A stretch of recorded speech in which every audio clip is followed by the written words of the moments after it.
class would have meant at that point when the whole country was having challenges.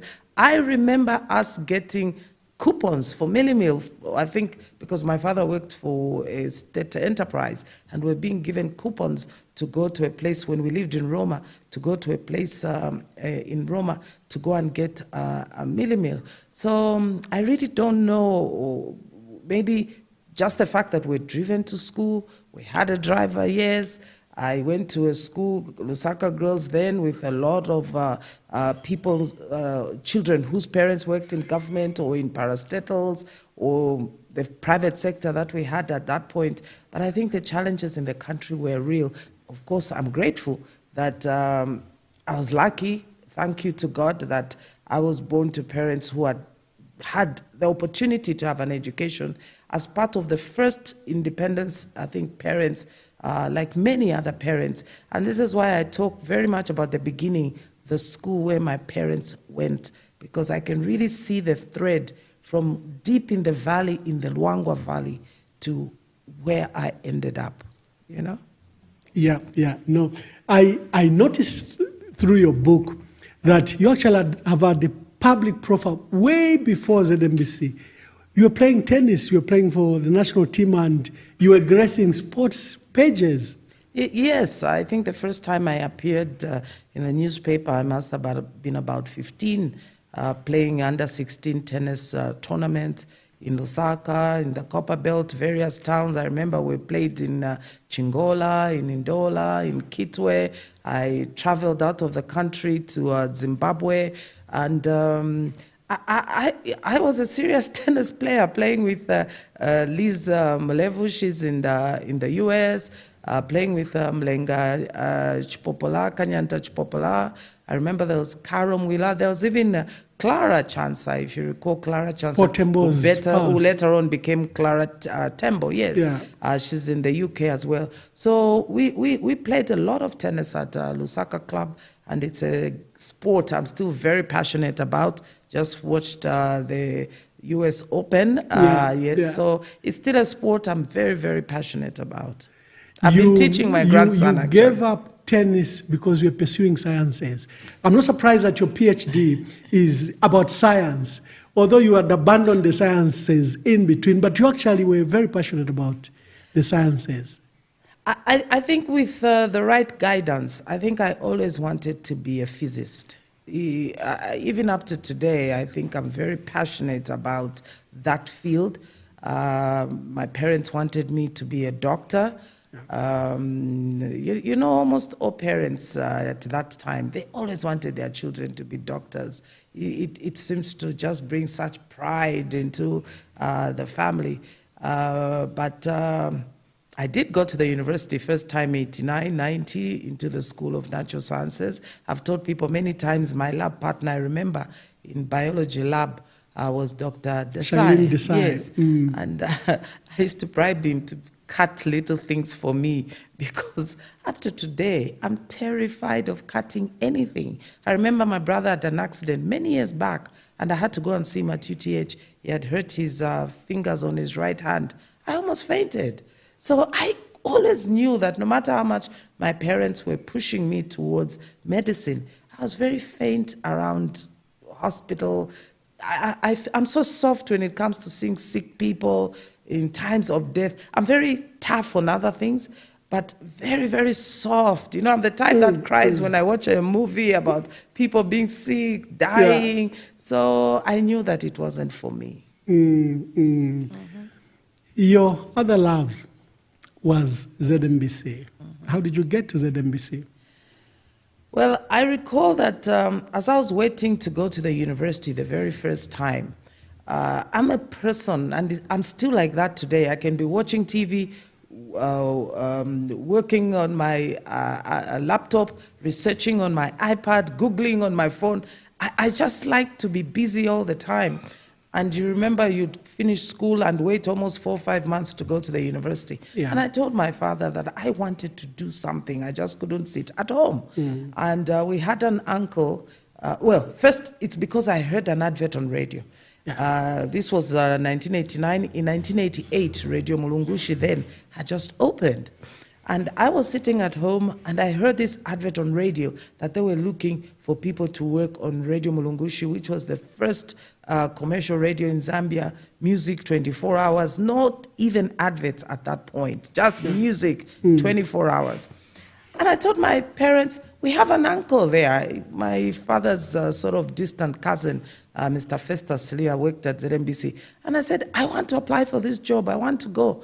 My father was very resistant, but I told him it's just for a few months until I go to the university. So I applied. They called me for interviews. There were about 30 people there. I was so shocked. Just a few days later, I was told I was first.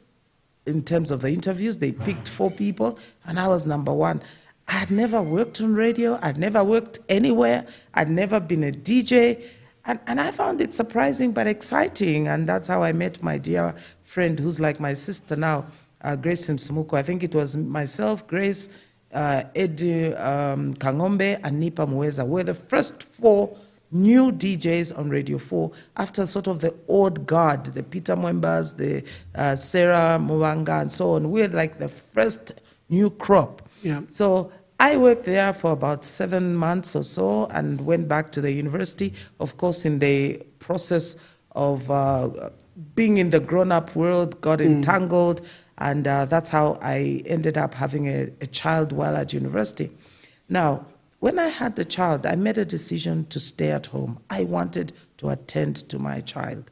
I say in the book that I'm forever indebted to my parents. It's because they had a home where I could stay. There are many girls that don't get that chance, and their lives get derailed.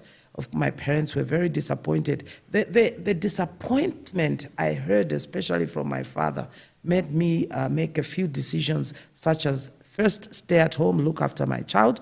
But then secondly, that I didn't want to burden them. I could go back to university, to School of Medicine, and continue.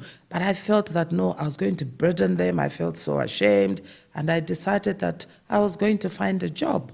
I did try to get a job at Zesco, something I write about in the book, but we'll get to that.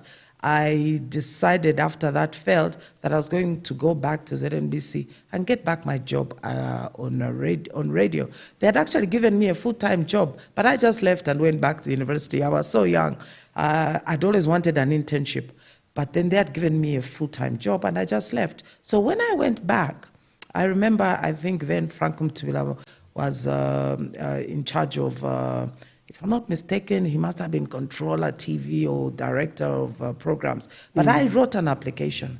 And when I went to see him that day, as I say in my book, I found a very fatherly Frank Mtubila. And I remember he said to me, you see, you had a job here, you messed yourself up, but, you know, life is about second chances. And I think that you probably should not go back to radio.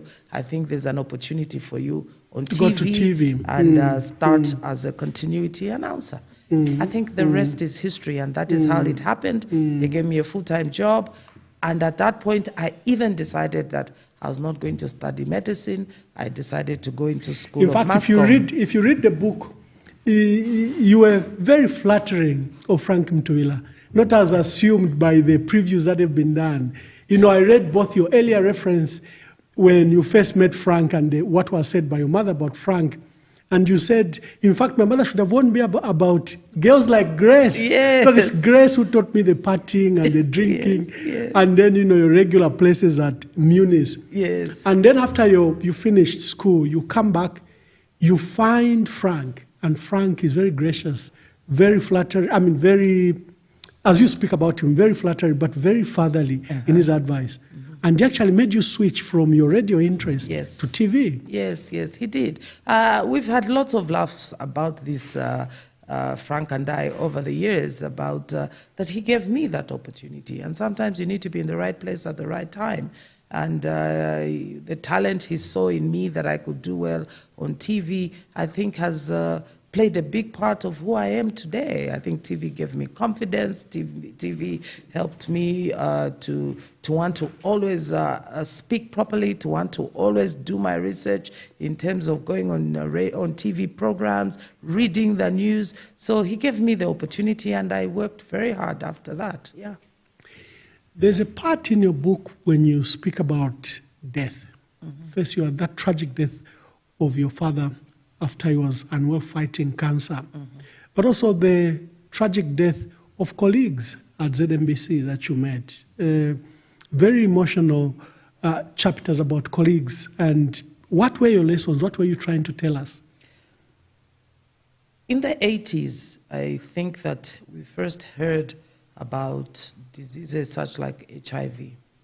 And everybody remembers how many families were decimated because of that disease. And I saw it firsthand at ZNBC. At one point, I had a leadership position as acting controller of TV. And people would come to me and speak about their fears and their anxiety.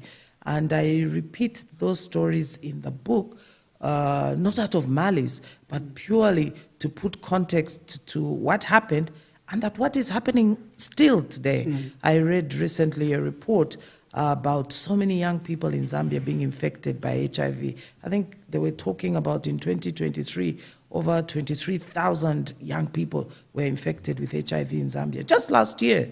I think we should worry, we should be afraid. If you recall, when you and I were growing up, 80s, 90s, there were so many messages everywhere. Today, there's been a lot of progress with ARVs, but each family has been impacted by this disease. I talk very openly about my own young brother who died in 2015 from HIV, but also over the years, how many colleagues, how many family members, because these are lessons that we, both as government and as families, church, communities, that we still should be talking about, especially if it is impacting young people today. Yeah. No, we really, and at the time I think there was no treatment, or treatment was extremely expensive. And like I say, at the time I think stigma was so high. Exactly. So people died silently and quietly. They had no one to share with. There are people you single out at ZNBC, your supervisors, who you felt you're too young, you're too liberal, and somehow they stood in your way. I think one of the sparks that made you leave ZNBC was that there was an opening for a position you had held for months. Yes. You had gone to university, you were very qualified for it. Well, I share stories in there about my encounters with Honorable Mwansa Kapea, who was then controller radio, and Imelda Yumbe, who was controller TV. Look, I had heard about Imelda Yumbe all my life. I'd see her pictures. I saw this beautiful woman, you know, dressed in all her nice outfits, minis, and so on. But I met her when I was at ZNBC. I was young. I was 21, 22, 23, feeling wonderful about myself.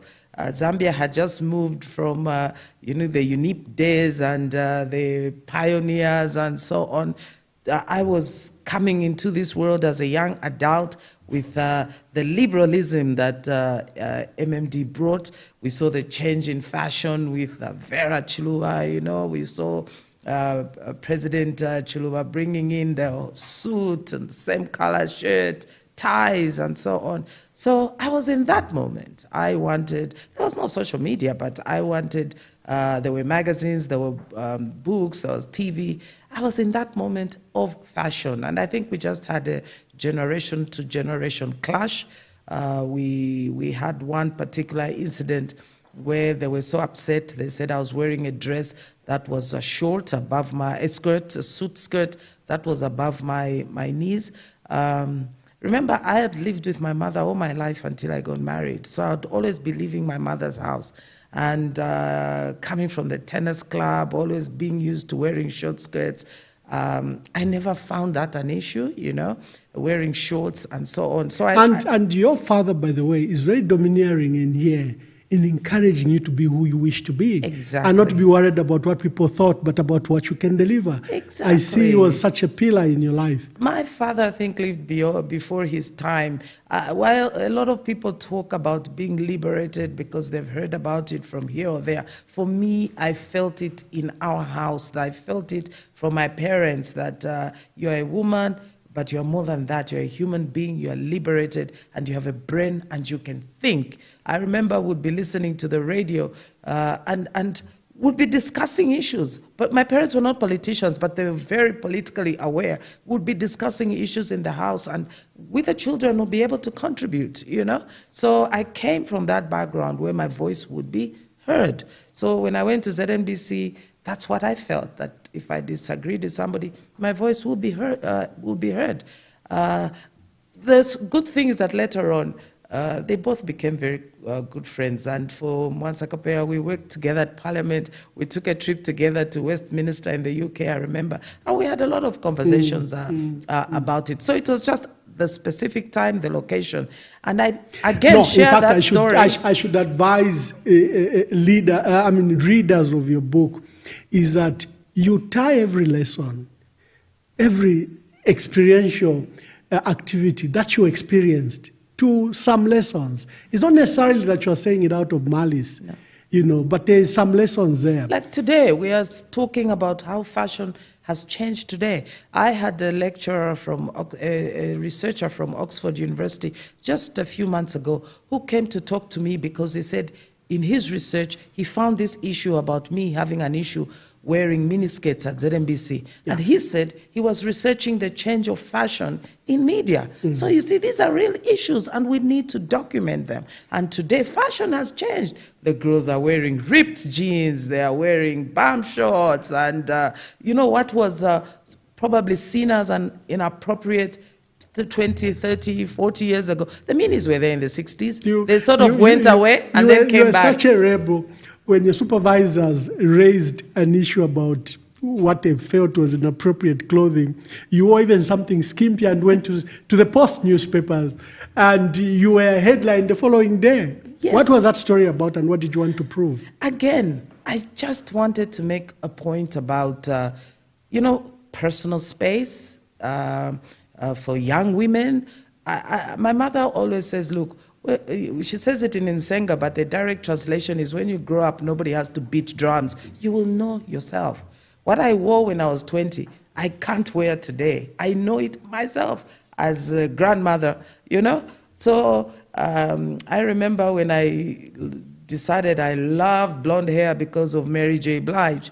It seemed so, you know, new, so out of place. Now it's everywhere. It's not even an issue, you know. So fashion changes. It has its own space, place, location, generation, and it changes. And we have to document how it's changing. My niece Hannah has been documenting the change of fashion over time. I think she's working doing some project for the museum. We have to document this. What Betty Kaunda wore. I mean, she was such a beautiful woman, and how beautiful she looked in her outfits. And then the transformation from Vera. I mean, for a young girl like me, that time it was like, oh my God. We saw hats in this country for the first time, like the Queen. Same color, the hat, the dress, the handbag, the shoes. I mean, it was revolutionary. So I write about fashion in that context because it's still changing, and I'm sure people will talk about it. So every time I mention a name in the book, it's because there was a lesson for myself. I have to locate it somewhere, and it can't be in a vacuum. There were people. There were people there. So this is why I mentioned the late Mwamba Kapea and Imelda Yumbe. Okay. You were privileged to have gotten a full paid-for scholarship to Cambridge. And there were just a few of you Africans, I think under 10 of you went to Cambridge. Tell us about your stay at Cambridge. In my second year at university, when I went back into School of Mass Communication, I did so well that I got a letter from the Chancellor then to say I was part of the 2% most intelligent people at the university. Not in my faculty only, but the whole university, whether you were in sciences, whether you were in law, whatever. But the grades I got in my second year were so good, and I got that letter. And if you recall, in second year, that's when you start doing statistics and regression. And I kept telling my colleagues, if I fail this course, I'm stopping university, because everybody used to say, it's so difficult, you can't pass, you can't pass. I said to my friends, if I fail this course in second year, I'm not continuing. But of course, I did so well and got that letter. One of the lecturers then said to me, you know what? I think you're bright enough, apply to Cambridge. And I thought, I'm in my second year. How can I apply to Cambridge? Look, sometimes you need to be in the right place at the right time and find people that just see potential in you, people who want you to shine. Just like I talked about Frank before, that I was in the right place at the right time, and that day I found a fatherly Frank. On this day, this Dr. Akufo, I think he was from Ghana, I mean, he went out of his way getting the application forms. That time it was manual. There was no internet. It was manual. He got the forms for me, I think, from British Council. I filled them in, sent them to the UK with those results, my second year results. And I got back a letter to say, you've been accepted. Just give us your final results when you're done. It was so shocking for me. It was just like going to ZNBC for an interview, for an internship, and then they tell me you are first and we're giving you a full-time job. So this was now the second wave of luck in my life. And the rest is history. I went to Cambridge to the School of Land Economy. I read Development Economics, Political Economy. And it was the most exciting thing for me. It was just beyond the academics. You know, when they say university is a cornerstone of enlightenment, being in a place that is over 1,000 years old and seeing people from everywhere in the world and learning beyond just the class, learning about, you know, how to be social, how to debate, how to eat cheese and wines and meet. I met Amartya Sen there, the economist that won the Nobel Prize in 1998. He came for a talk there. And just the many people that come to visit that university. And I thought, wow, this is what education is really about. It's beyond being in a class. It's really knowing so many other things beyond the classroom. Your book is very interesting. As soon as you came back from Cambridge, you talk about a boy who wanted to meet you, who wanted to come to Cambridge. Tell us about that story and how nice it ended. Well, the short of it is that the boy who later became my husband, well, pursued me because he said that he had, of course, like everybody else, I'm sure he saw me on TV, and he thought, wow, who is this girl?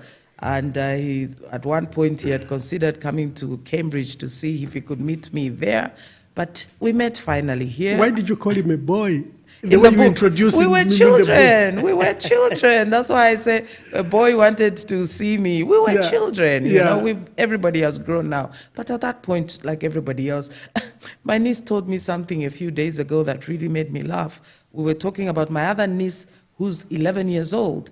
And I said, wow, when I was 11, I read for the first time President Kaunda's book, Letters to My Children. And my niece, who's 25, looked at me and said, God, you were like Nyasha?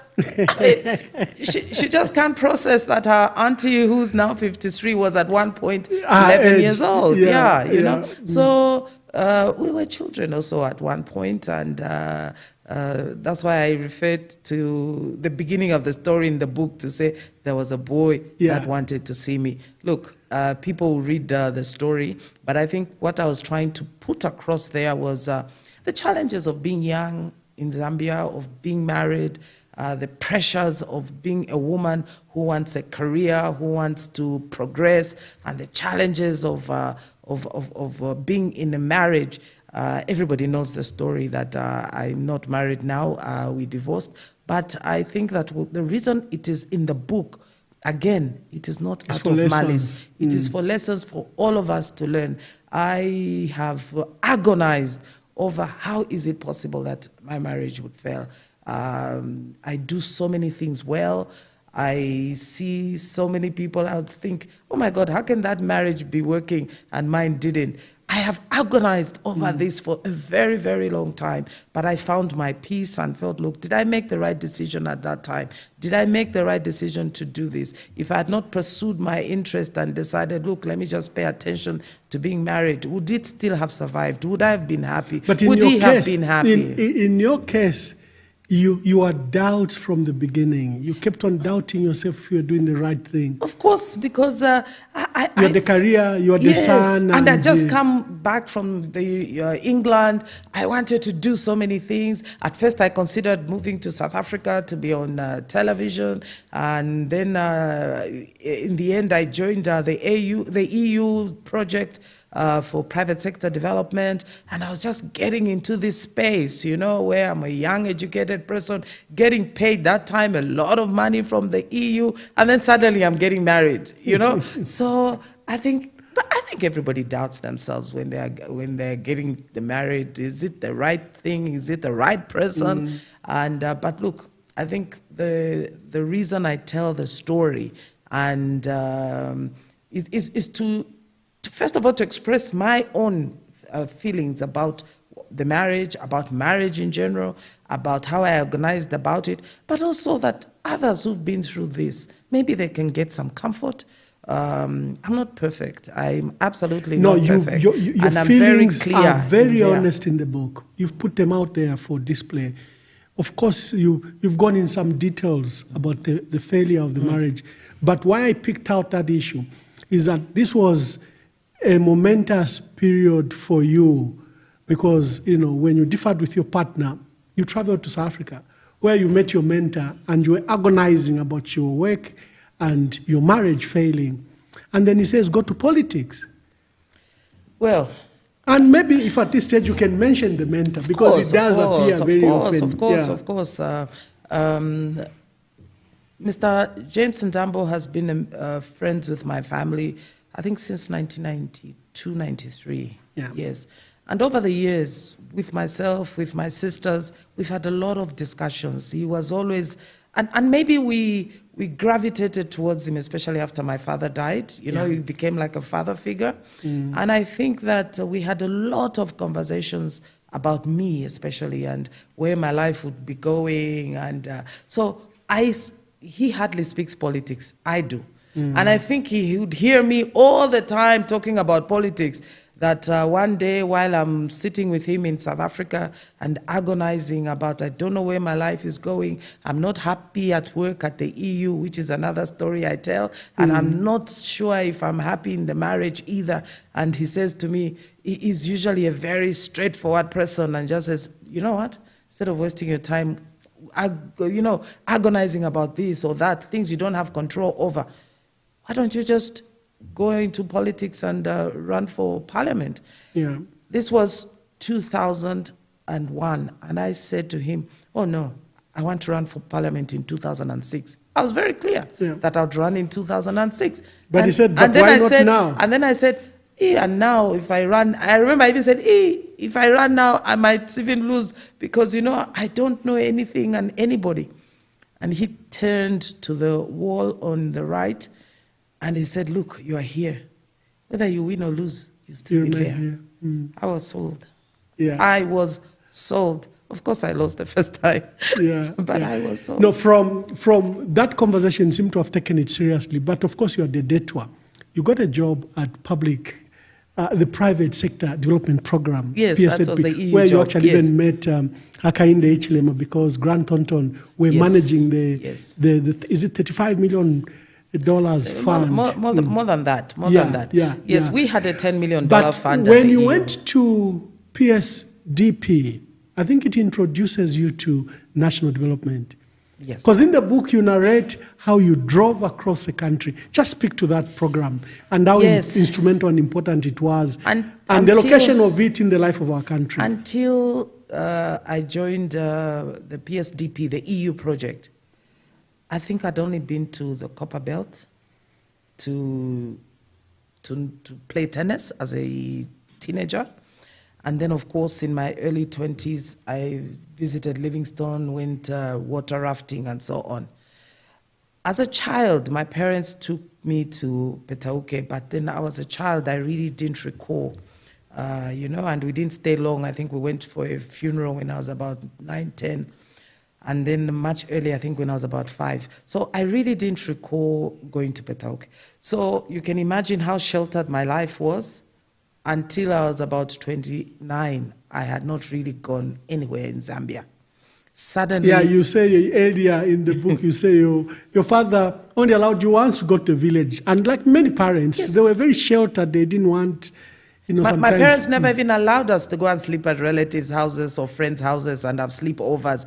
They never allowed us to go anywhere. We had a very happy childhood, but my parents were very strict in the sense of we're just not allowed to go and say, oh, well, it's a holiday, I'm going to spend it with my auntie there, or they never allowed us to leave the house. So in that case, I was very sheltered. And then suddenly I have this job at the EU. I'm young, I'm being paid so well, and my job with a brand new 4x4, my job involves driving around the whole country to find how, between government and donors, we can intervene to resuscitate the private sector. Remember, we're coming from an almost collapsing private sector, UNIP, then MMD, the first 10 years, so many companies closed. So now this was an intervention to try and bring back industrialization in the country. That's why it was called Private Sector Development Program. My immediate boss was a British guy there, and then there was also from the National Authorizing Office between the government and the EU was Mwalimu Simfukwe. That's how I met him. But then we also had the former MP of Mbala Mbala. MP. Yeah, yes, yeah. that's how I met with him. And then there was a steer, and then after that meeting ended up into minding my father's country, the title. Yeah. Yes. Yeah. So then there was also the steering committee. Now on the steering committee, we had to have a fund manager, especially for I think it was about 250 million euros to 250, well, I can't remember the figure exactly, but it was a fund for big business in Zambia. So while at the project itself, we were supporting medium and small businesses, but we were also the ones holding the fund for support to big business. But we contracted a fund manager, and that's where Grant Thornton was. And then on our steering committee, it was being represented by who's now President Hakainde Hichilema, and then we had ZDA that time, and it was Investment Center with Margaret Mwanakatwe. Yeah, and I remember I was so young, and I would be sitting in that steering committee and listening to now President Hakainde speak, to Mwalimu speak, to Margaret Mwanakatwe speak, and I was like in awe, like wow. I was young, and I think it rubbed off on me. But then I traveled the whole country. And in traveling the whole country, I remember with Henry Ngaba from Grant Thornton, us driving from Chinsali, or we were driving to Chinsali. And along the way, we started talking about development issues. Like, look at the rail line. Look at the power poles. But where we are going, we're even going to Mbala, in fact, and where we are, because we started talking about beans. And yet, there is no factory for beans. Yeah. But we have the rail line, we have the power poles, we have the road itself, and where we are going, there's production. They are producing beans, but where is our baked beans coming from? And we had these soul-searching discussions, especially with late Henry Ngaba. We had a lot of discussions traveling the whole Zambia, going to Western Province and seeing the fish market and seeing that there's an absence of processing, going to Northwestern Province, seeing the pineapples, the honey, the wood in Central, in Copper Belt. So we had a lot of these discussions. And I remember I just also come from studying development studies, a course I also took at the University of Zambia, and then I did my master's in that. So I was always agonizing about development issues in our country. I think the seed was actually born from my parents' house, but over the years it has been the thread in my country, in my life. How do we get our country to progress? What is development? And that is how I ended up in Petauke for the first time as an adult. I think I was about just getting to 30. I was very shocked. I couldn't believe my parents came from there. I remember coming back and telling my mother, you still have, grass-thatched houses in your village, Petauke? How is that possible? My brain just couldn't connect that I had just come from studying about development issues, and here was a place called Petauke, which I associated with my parents, and it was just a proper village, And I think something something was born in me that day. Yeah, in the book you touch on your frustration with PSDP. You are sitting on millions of dollars, yet they will not allow you to empower ordinary and local entrepreneurs, people in the markets, people having small stands. Just speak to that, how usually development aid is structured, because you worked for one. Yeah. I'm very open in my book, writing about being told every time this is taxpayers' money. There's no dignity in poverty. And I think this is why we Africans need to have a whole new conversation about what is the future of Africa, especially for the young people.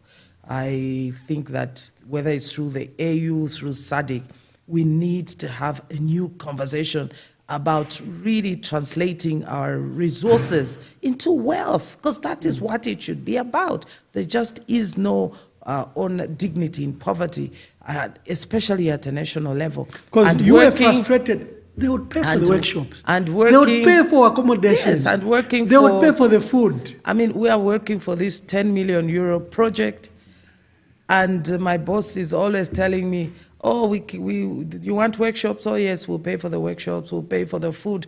And the trend continues. But I remember saying, the people, whether it's in Petauke, it's in Kasama, it's in Western Province, what they need are not workshops and more capacity building. If these women are going to be empowered and they're tellers, what they really need are tailoring machines. If they are making cooking oil, what they need, oil pressers. Yes, oil pressers. If they are growing vegetables, they need treadle pumps and so on.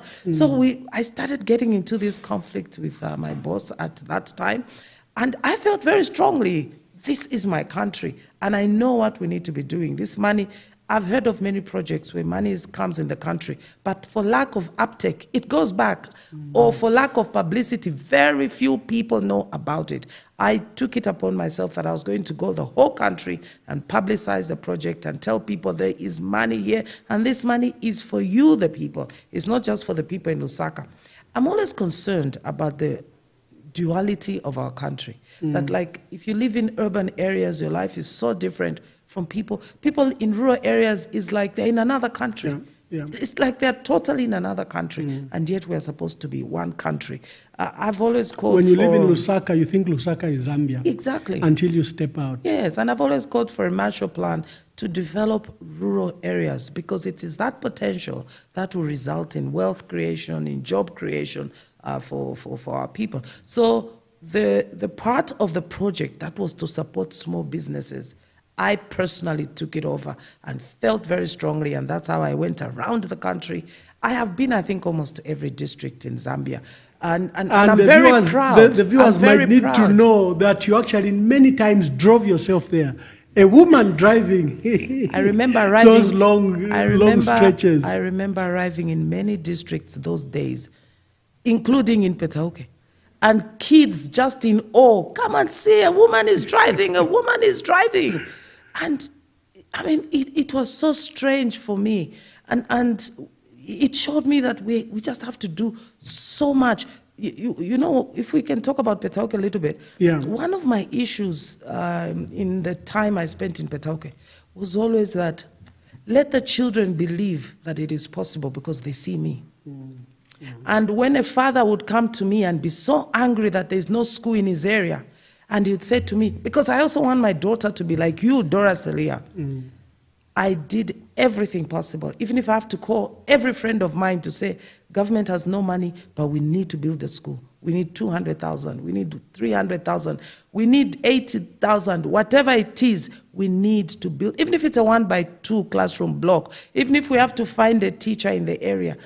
Schools and health, especially maternity wings, it would bother me so much. I would bother every business friend of mine. They will tell you that something needs to be done. So going around with PSDP, I think this is where the seed was born for me. I fell in love with rural Zambia, but I also saw the challenges that we have in rural Zambia. And in these 60 years of independence, I think all of us have to take a step back and think about the majority of Zambians who live in very dire situations in rural areas. The opportunity came. You seem to have a Bible, which is this book by Karen White, 9 Secrets of Women Who Get Everything They Want. Every time you were at a crossroad, you refer to this book. There you were at PSDP, and then there was an opportunity in Petauke because you now needed to campaign. My ex-husband traveled to New York once, and he brought me that book, 9 Secrets of Women Who Get Everything They Want. What are the lessons there? And it's by former journalist Karen White. The most important lesson from that book for me was, wear your heart on your sleeve. I think that's the title of that chapter, wear your heart on your sleeve. Don't be afraid to go to the person with the power to give you what you want. Don't be afraid to beg if you think it is important. Don't be afraid to show your passion. Usually when a woman shows passion, they'll say she's emotional, she's just, she talks too much, it's these empowered women. If a man shows emotion, they'll call it leadership. I am very passionate about things I do, and sometimes when I'm in a room, I take the words of Margaret Thatcher that even if you don't have to agree with the majority, you don't have to. So if I feel that something is important, I am so passionate about it, and I'll make sure that I'm heard. I'm also willing to compromise and say, okay, I understand, but I think that I'm very passionate about saying, let me be heard, and this is important. And when the opportunity came at PSDP for Petauke, it happened by chance. We kept doing these projects in various.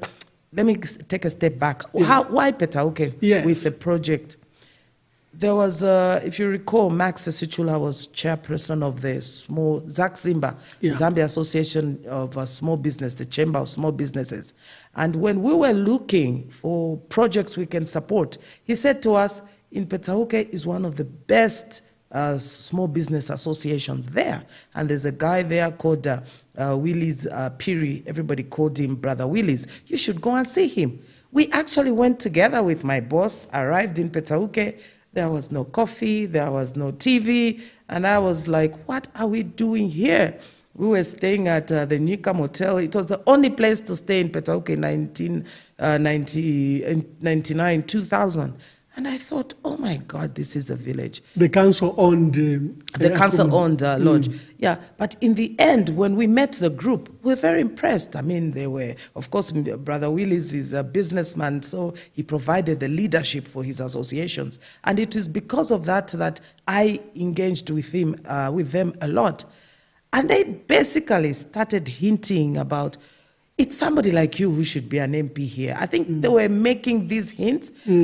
And then everything conspired positively, if there's such a term, that at a particular point when Mr. Ndambo said, why don't you just run for MP? And I remember he said, I'm sure you Lusaka Central. And I said, no, I think Petauke. He said, why Petauke? I said, well, I've got a feeling that I'm making inroads with the people I'm working with. So it just all happened, Even sometimes I look back and I'm thinking, wow, I was in the right place at the right time. It just happened. And when I mentioned to Brother Willis after coming back from South Africa that, I'm thinking of running for MP, maybe Petauke. He said, we were actually thinking of coming to see you to ask you to run for elections. Wow. The rest is history. Yeah, you picked it up from there. But to go into politics was difficult. Like the book that you admire says, go to the person that will make the decision. You decided to go and see President Chiluba. Again, I got some good advice. I got some good advice. I remember saying to Mr. Ndambo, I think when I get back, I'm going to see VJ, Mr. Emmanuel Mwamba. I didn't know him well, like I write in the book. I'd heard about him all my life, but I didn't know him well. But I always felt that from my history at ZNBC, I'd have access to him. Yeah. And he said, why? Why don't you go and see the owner of the party? I think those were his exact words. And I thought, how am I going to do that? Then I remembered. How do you see the president? Exactly. Then I remembered that through my work at ZNBC, again, why I say I am very, very pleased that I happened to be in an office of a very fatherly Frank Mtwila who gave me an opportunity to be on TV, because it's from there that I met Bevan Ndovi, who in the end became President Chiluba's press aide. Deputy to Richard Sakala, yes. Exactly, that is how the whole thread happened. So I called Mr. Bevan Ndovi and said, you know what, I need to see you desperately. He said, come. I'd been to State House maybe twice for press briefings before that. So even though I'd seen President Chiluba, it's not like I'd been on a one-to-one with him. And so a few years before, he had written myself and Kenneth Maduma congratulatory letters for covering the DRC peace talks. I mean, that was the longest broadcast, from like 7 in the morning to about 2, 3 in the morning the next day. And the president wrote specifically wrote a letter. I still have it. Yes. A letter to myself and a letter to Kenneth Maduma to say, thank you so much for the coverage, blah, blah, blah, blah. So I got the letter, but just filed it away. And then I remembered that I'd met Bevan Ndovi many times. So I called him and said I needed to see him urgently. And he said, come now. He was like that, Bevan Ndovi. You know, you could meet anybody. So I went to his office at State House. I was feeling very small, like, wow, I'm in the grounds of power. And I said to him, you know what? I have come to see you here because I want to offer myself to the MMD. You don't have many educated women. You don't have many young women, for that matter. So I'm thinking of running on the MMD. And he said, wow, really? Oh, my God, Dora, I'm so surprised. Wow, wow, wow. I said, yes, but I need to get adopted. I don't know anything about how this process works, you know. And I think that I need to see the president so I can discuss with him. He just said, consider it done. I'm thinking, okay, is that easy? I think just within 2 days, I got a call. You'll be meeting the president. It was in the morning, I recall, maybe 10, 11, at State House. I called my mother immediately. Oh my God, I'll be going to State House. I'm going to meet President Chiluba. I mean, I don't think I slept the night before. I arrived there. They didn't even make me wait for too long, you know, in the office downstairs. And when they opened, I can't remember who was the secretary on the desk, and they opened the door and said, Mr. President, Ms. Dora Siliya, very official, you know. And I walked in. I mean, my first impression was, wow, wow, wow, wow. He is so small. I mean, I felt so huge. I did. I was like, even he was sitting behind the desk, and I thought, wow, he is so small. Yeah, you know? Because TV makes far larger than life. Exactly. Then Dr. Chiluba was a man of small stature. Yes, and he just said, yes, come in. Take a seat, you know. And after a few, just chit-chat there, I said, okay, what can I do for you? Very businesslike. And I sat at the end of the chair, and I said, Mr. President, I've come to make you an offer. The rest people can find out in the book how that conversation went. Correct. But from there on, he told you to work hard for it. He said it wasn't going to be given on the plate, and you began your trips to Petauke. And later you resigned. How did your campaign go? And just speak to it, because your first attempt resulted in failure. I remember being at my first meeting, and I'm talking to the people about development, and I can see I'm losing the people. They're not following me. And I'm hearing behind the party cadres, Chitukuku. And I stopped. Then they said, development, ni Chitukuku. And I thought, oh my God, I didn't know the word. You were using the English word to promise them development. And I was speaking Nyanja, then Senga I learned from home, and English. And I was saying to them, development. And I could see that I totally lost them. From that day, Chitukuko became my favorite word. It became my favorite word. And I wasn't sure about the campaign. They were telling me, go this way, go that way. I wasn't feeling comfortable about the organization. To cut the story short, I felt confident until the last minute, but then I lost. And I recall feeling, how is this possible? Yeah. How is this actually possible? I give a lot of details, conversations my ex-husband and I had soon after that, Yeah. but I think people will find that in the book. But it was shocking, but also very humbling. And then I told myself, I'll be back here. I will definitely be back here. I've never felt so sure and so patient. But also to locate the period in question when we were standing for Petaoke, it was no longer a stronghold for First for UNIP. MMD had taken over, but here was a challenge. The MMD was breaking up. You know, there were two new parties: Christian Tembo with FDD and the Heritage Party with Honorable General Mianda, who came from the area and who had very strong influence. Oh, so and it was a very last So it was minute. a very competitive election for you. But also, the Heritage Party came in at the very last minute with Ronald Banda, RJ Banda. So for a long time, I felt very confident until the breakup, you know, in 2001, that infamous convention in Kabwe, where the whole MMD fractured and the two vice presidents, Christian Tembo and General Mianda, formed their own party, and half of Eastern Province was FDD, all the way from Sinda going further down to Lundazi, and then coming Petauke down to Nyimba was Heritage Party because of the link to General Mianda. So until the last minute, I felt very confident until General Mianda's party put up a candidate, and that is how I lost. Yeah, because I say that to put it in political context, that you were now standing on a party that had this stiff challenge from Heritage Party and FDD.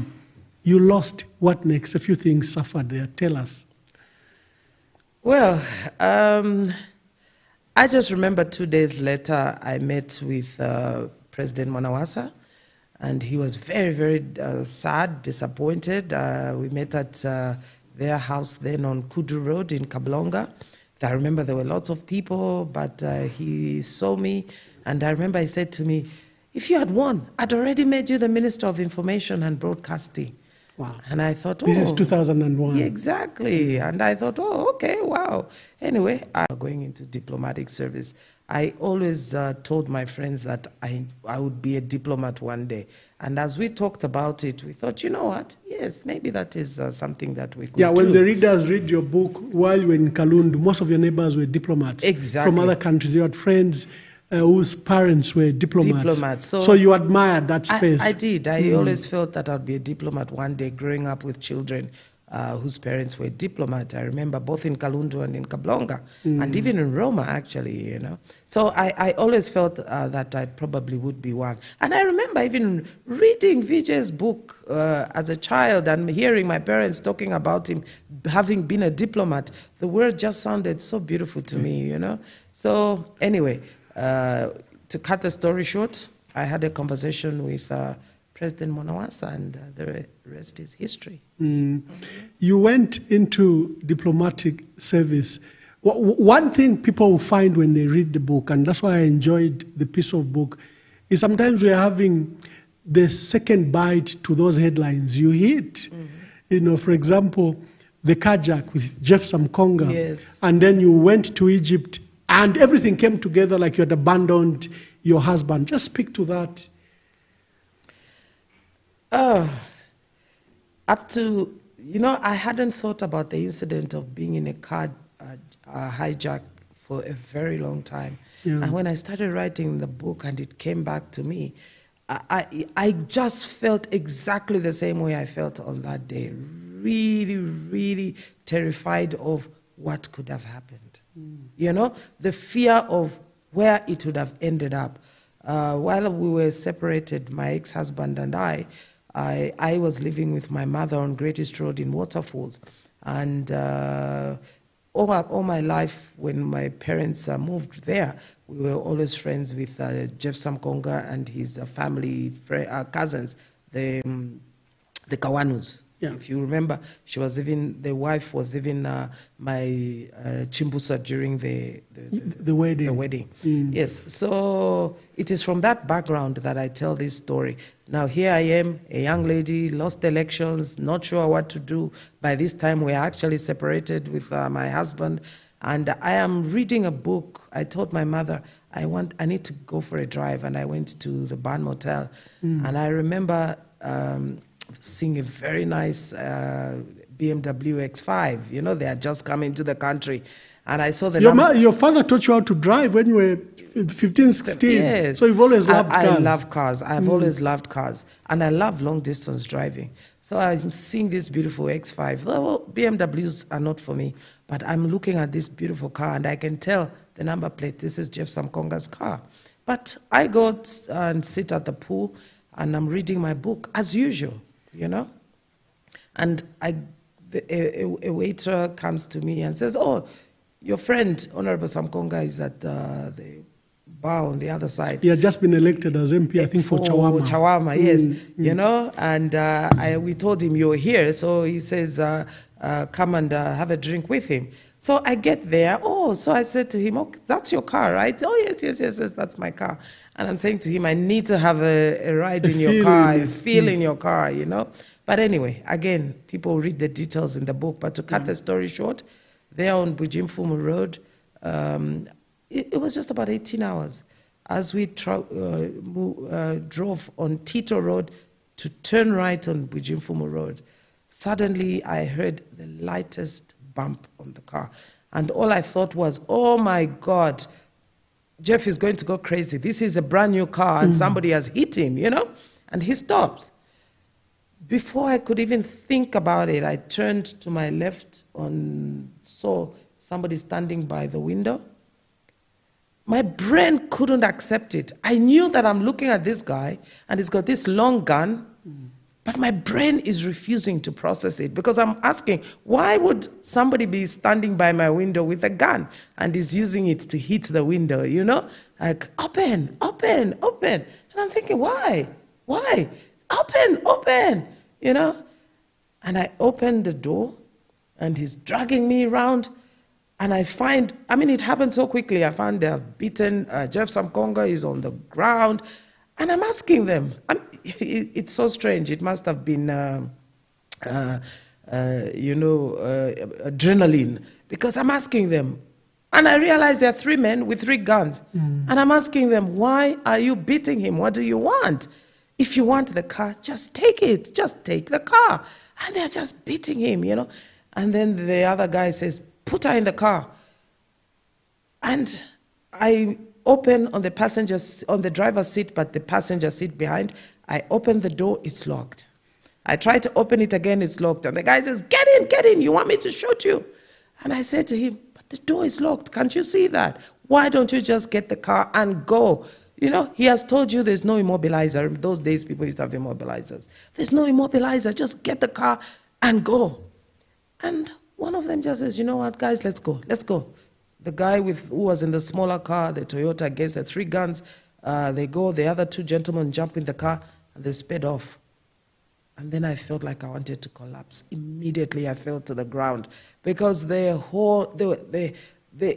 magnitude of the incident just enveloped me like, you know, like a ton of water coming down. I just collapsed on the floor because, I mean, the trauma.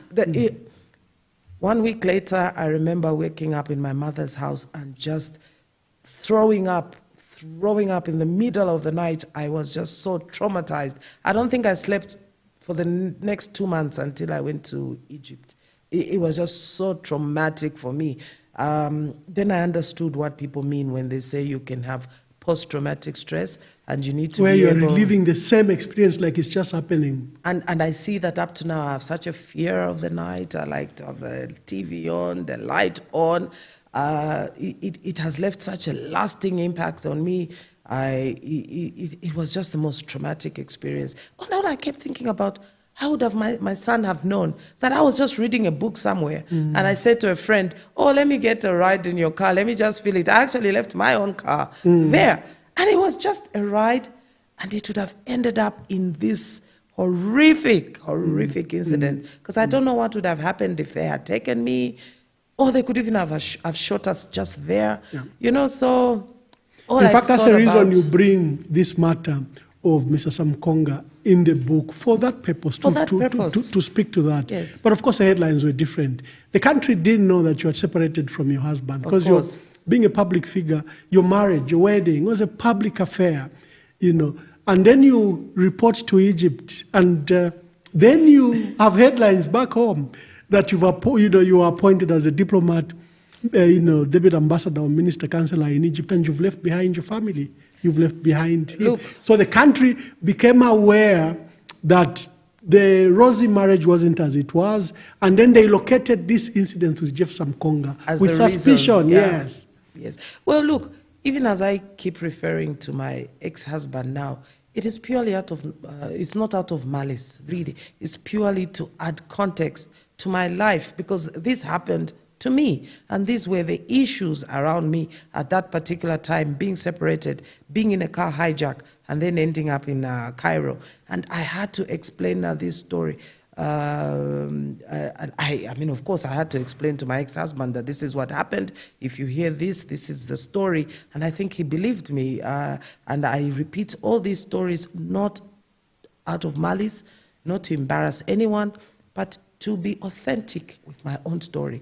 I can't talk about other people, but leave out stories about myself. I have to be authentic, even at the risk of people wanting to misjudge me. I have to be as authentic as possible and say, this is what happened. And there are lessons to be learned there. Now I'm always telling my nieces, don't get in people's cars. My father always used to say, don't get in people's cars, you know? And the only time as an adult that I said, oh, I'm going to get in somebody's car, look what happened. Look what happened. I almost died, you know, I was in a car hijack. So there are lessons around there. There are lessons of, yes, society can be very judgmental. There are lessons that, look, you have friends you value. Sometimes they are the only people there for you.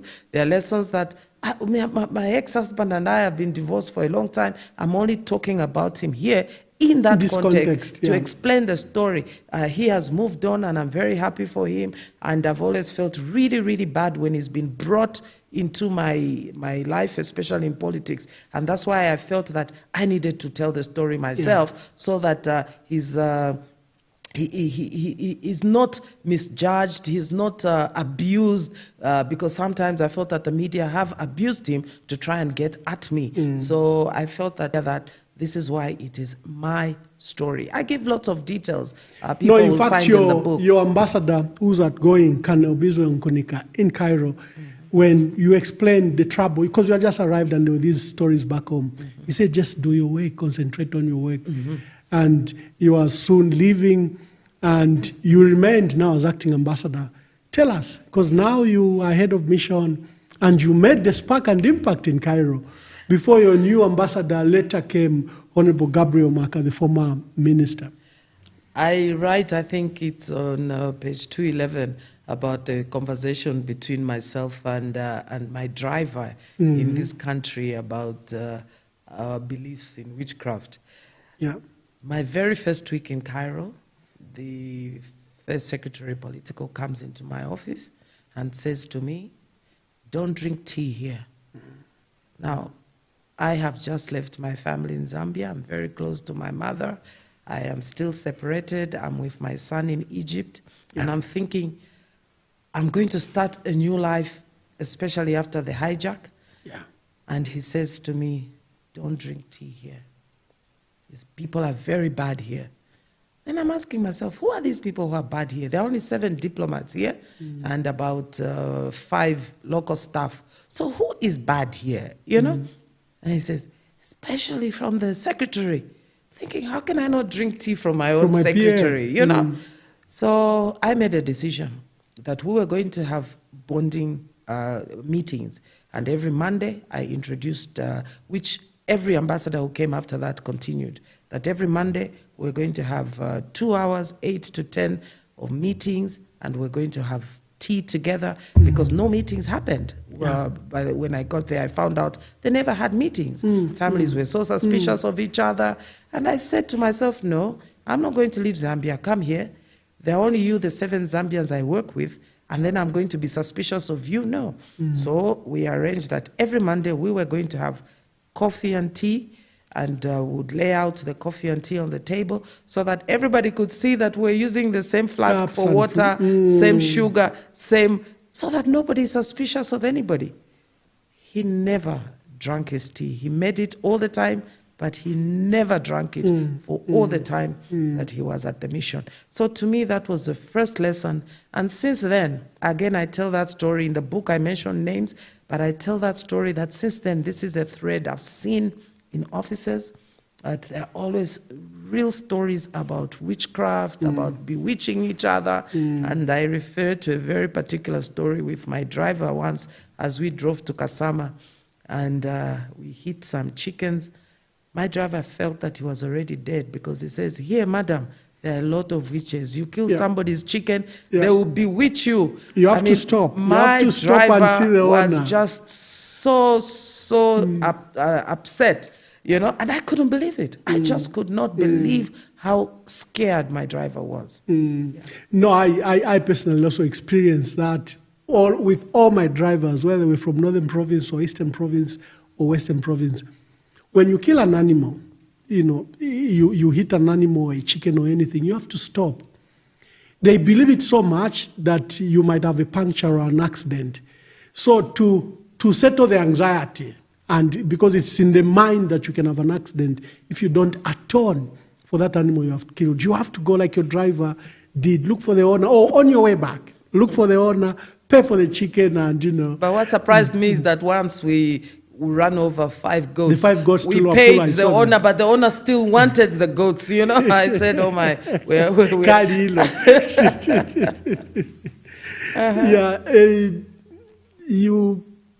You met Honorable GK, who became your good friend. GK is, as in George Kunda, the Justice Minister.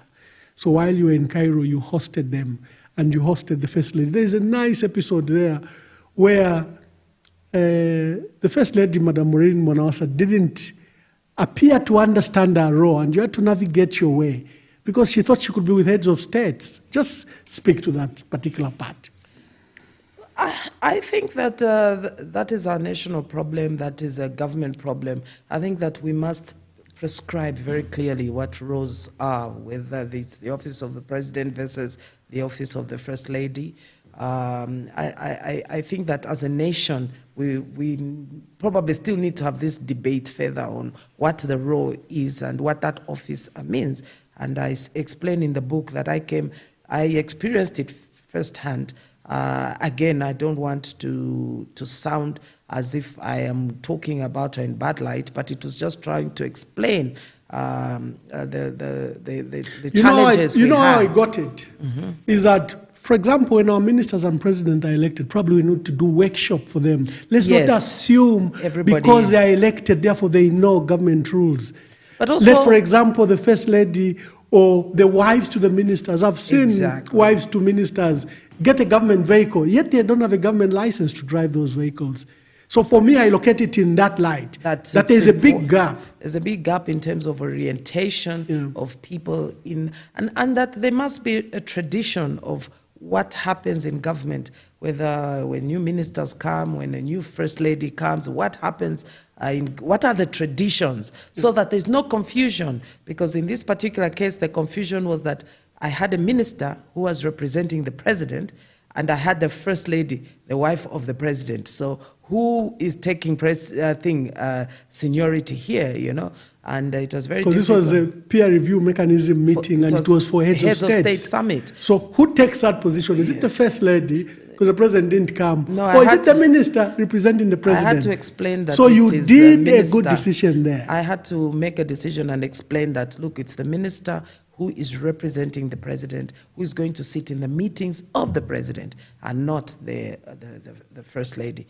Obviously, sometimes you are the bearer of bad news, and things can go out of hand, but I think that in the end, she understood that she was not the most senior. The most senior was George Kunda, because he was not vice president then, he was Minister of Justice. But he was there specifically because President Mwanawasa said he couldn't attend the meeting, and asked him to attend the meeting. So the line of instruction for me was very, very clear that it was the minister.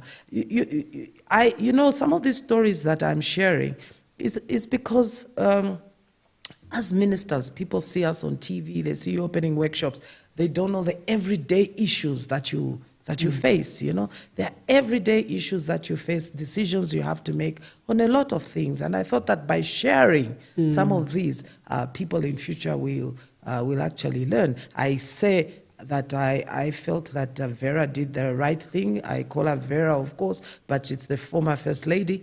That I liked her name for her organization, the Hope Foundation. It was very neutral. It would be, and that's just my opinion, it was very neutral, and it's a tradition that could have been carried on by everyone as the Hope Foundation of Zambia, that it belongs in the office of the First Lady. But it's not my place. Every First Lady has made their own decision. But for me, I write in the book that I felt that the office of the First Lady for a long time was hanging. I remember we had debate about it in Parliament in 2012, that what is the office of the First Lady?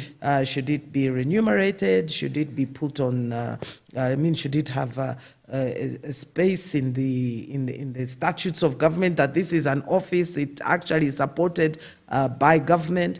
And that what functions and what should be the name of the foundation there. So these are thoughts I was having, being a Zambian, having worked in government. But clearly, it's not my decision. It doesn't depend on my decision. These are my opinions. No, we at the African Union, for example, struggled with it. Because the presidents come with their spouses. And you know the position. So there was an organization created for First Ladies to first keep them busy and also give them agenda that they could use. For example, gender issues, issues of, child marriages, issues of gender abuse.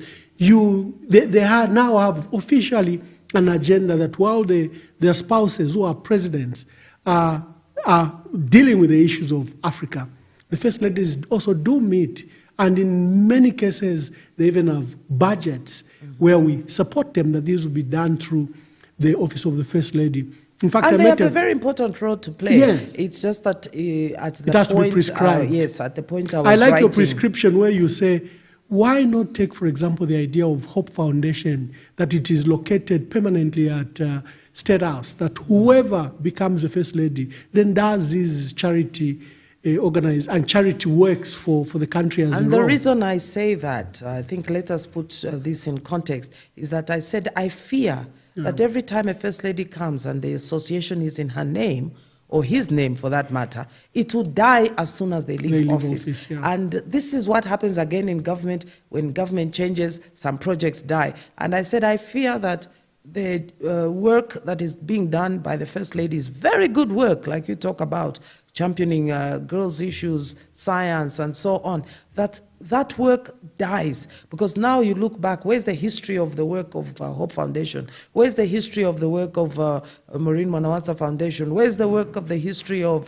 Tandiwe Banda, of Esther Lungu? So I fear that work will just die because it's very personalized in the name of the association run in the office of the First Lady. And that's why I made a comment in my book that if we had continued with Vera's idea of a Hope Foundation, which is neutral, it could continue to be a great vehicle for every person in the office of the First Lady, so that the work continues and there isn't any of that personal sort of attachment to the institution. You had promised yourself in 2001 that I'll be back in Petauke. It's now 2005, 2006. And tell us how you lived through that promise. Every opportunity I got to come home, I came to assure the people in Petauke that I would be back. And I think they believed me. I think they realized that they got a road deal in whoever their MP was at that point, according to them. So, and I felt very confident. I was very clear that diplomatic job was a detour for me, and I was going to come back. But I remember coming to tell President Mwanawasa that now I'm ready to come back, and he was extremely surprised. And he said to me, "What? Are you serious? You're not happy being a diplomat?" And, many people would be terrified of him. And I told myself, I am going to make my case. And I said to him, sir, I'm very happy being a diplomat, but this is not what I wanted. I wanted to be a member of parliament, you know. And I remember he told me, if you lose, you'll be sorry this time. I'm not going to, give you another job. I said, sir, I'm definitely going to win. And there was a lot of resistance for me to be adopted in 2006. The adoption was not automatic, even if you spoke to the president. Yes. Like in Even 2001. in 2001. Whether I spoke to the president or not, there was a lot of resistance. I had to prove myself. I remember I was one of the last people to be adopted, even in 2001. The same, I think, in 2006, there was a lot of resistance, people thinking, oh no, but she was appointed, why does she want to come back? She's young. You know, the usual. I found it strange.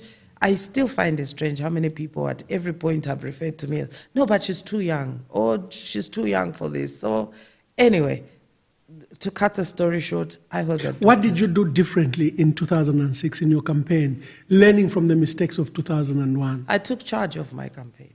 I took charge of it. I think that in 2001, I was very new. I didn't understand what I needed to do. I had the skills, the organizational skills, but I felt that I was at the mercy of the party officials. From 2006, I said, no, I know how to organize things. I'm a stickler for detail. I know how to organize. And for the first time, I remember, I think it was Katere Kalumba coming and seeing all these charts on the walls. And they all started saying, God, there's scientific campaigns going here. Yeah, so I said... What comprised the charts and statistics? Yes. What comprised it? It was, let's put the constituency on paper. This is the constituency. These are the polling stations. Where are the numbers? Where are they the highest numbers at polling stations? How many people? Calculate the voters to the last person so that I could plan for it in terms of material, in terms of time, in terms of messaging, in terms of influential people there. And that was always the plan from that point on. You won that election. And President Levi Mwanawasa appointed you as Deputy Minister of Commerce. I think he still wanted to appoint me a Minister of Information and Broadcasting. And then a debate, I believe, ensued. Again, I say in the book that this was taught to me. So I can only repeat what was told to me. That again, people said, but she's too young to be a minister. Well, how can you make her a minister? And so on. And there you lament, I like what you said. 5 years earlier, when you lost and the president was comforting you, he said he wanted to make you Minister of Information. How could you then be young for the same position 5 years later? But what I was so pleasantly surprised, surprised about was that we were asked to send in CVs. We were called by the president's secretary that we each should forward our CVs, you know. He asked you to send your CVs? He asked for CVs. Immediately after we won elections, he asked for CVs for members of parliament. MPs, yes. And I want to believe that's how he made his decision. And in the end, I became a deputy minister in the Ministry of Trade, first under Kenneth Konga, and 6 months later under Felix Mutati. Mutati. Yeah, you are gracious with Felix Mutati because he gave you room to operate. First, you gave yourself a job picking up from PSDP. Exactly. And you began to tour the country. But you were also very prolific in Parliament, where you took it upon yourself to answer parliamentary questions. I think President Mwanawasa could have. Yeah. If you recall, when there were deputy ministers, just like in diplomatic service, fighting between ambassadors and deputy ambassadors, in government it was always fights between ministers and deputy ministers. And the PS. All the time. I just didn't understand that. And when deputy minister position was removed, I think we heard lesser fights, even though there were a few real bad ones between ministers and PSs. And obviously even among ministers sometimes. But I was very lucky. When I started, I didn't work very long with Kenneth Konga, so this is why I don't speak a lot about him. But at least when I was working as a deputy minister under Mutati, I felt that he let me find my space. Obviously, he was the boss, but we were able to sit down and agree that you are going to do this, I am going to do this. And it was from there that I think he gave me the space to shine.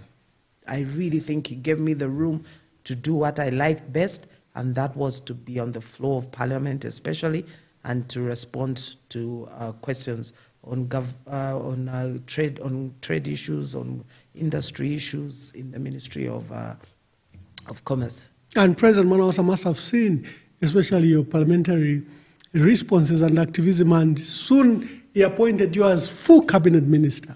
I think that there's a clear path, because I remember very well in December answering a question in Parliament, and I put that in the book.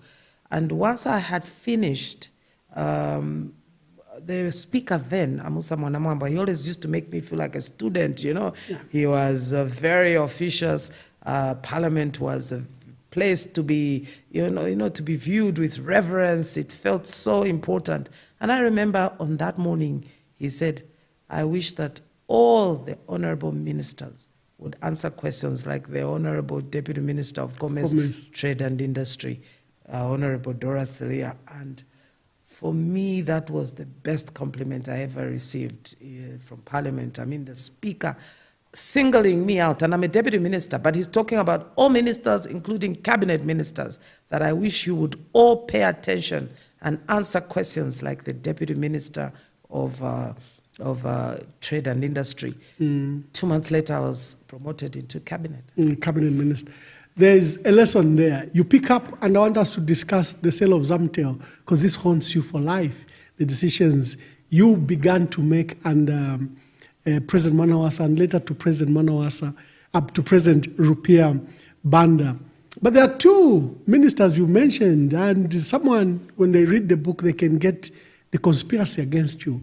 On your tour to, is that Mauritius, where you and Felix Mutatu were nearly left behind. You later were left behind. I was left behind. Well, look, again, I tell the stories from my perspective. Yeah.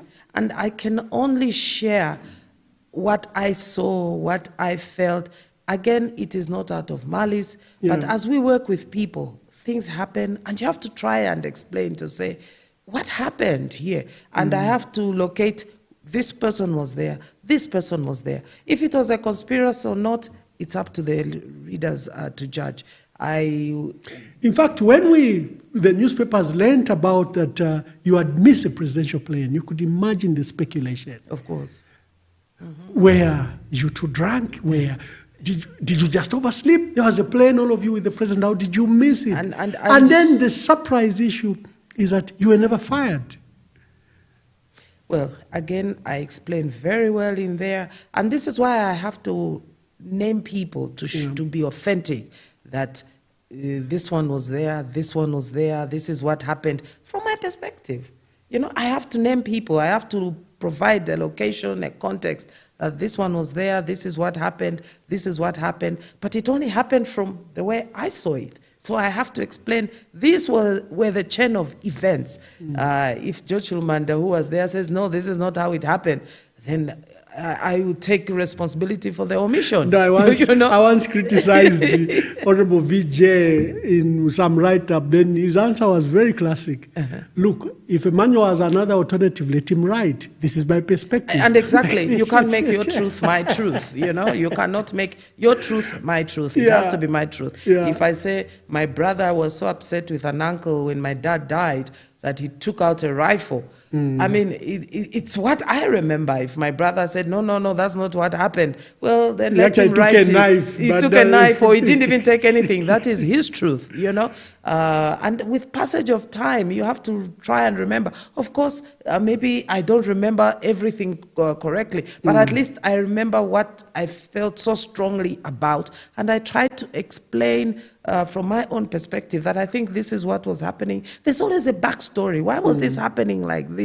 Remember, Arabi had just taken over from Mwamba. Some people had been very close to President Mwamba, and now there's this Arabi. Everybody assumes, because it's from Eastern Province, must be very close with Dora. I mean, there are all these these nuances that you have to read the book to understand. It's not the headlines. It's what was happening, and that is why I had to write this book, to explain a lot of things, even for myself, for my son, for my family, and for many Zambians as well. I'll leave the book, and to the audience, there are beautiful stories inside there. There are lessons to be learned, and there is history of our country being taught. But before I leave it, the issue of Zamtel has haunted you. It attracted enemies against you, you know. You discuss in depth. But what I find surprising is, first, you were at Cambridge, and again, you learned our history of privatization and the fear that Zambians have about their state-owned enterprises. But you were the first one to recommend the sale of Zamtel after your visit to Zamtel on Dollar. Look, we must understand what the purpose of government is. The purpose of government is to try and provide an opportunity for each of us as citizens to self-actualize.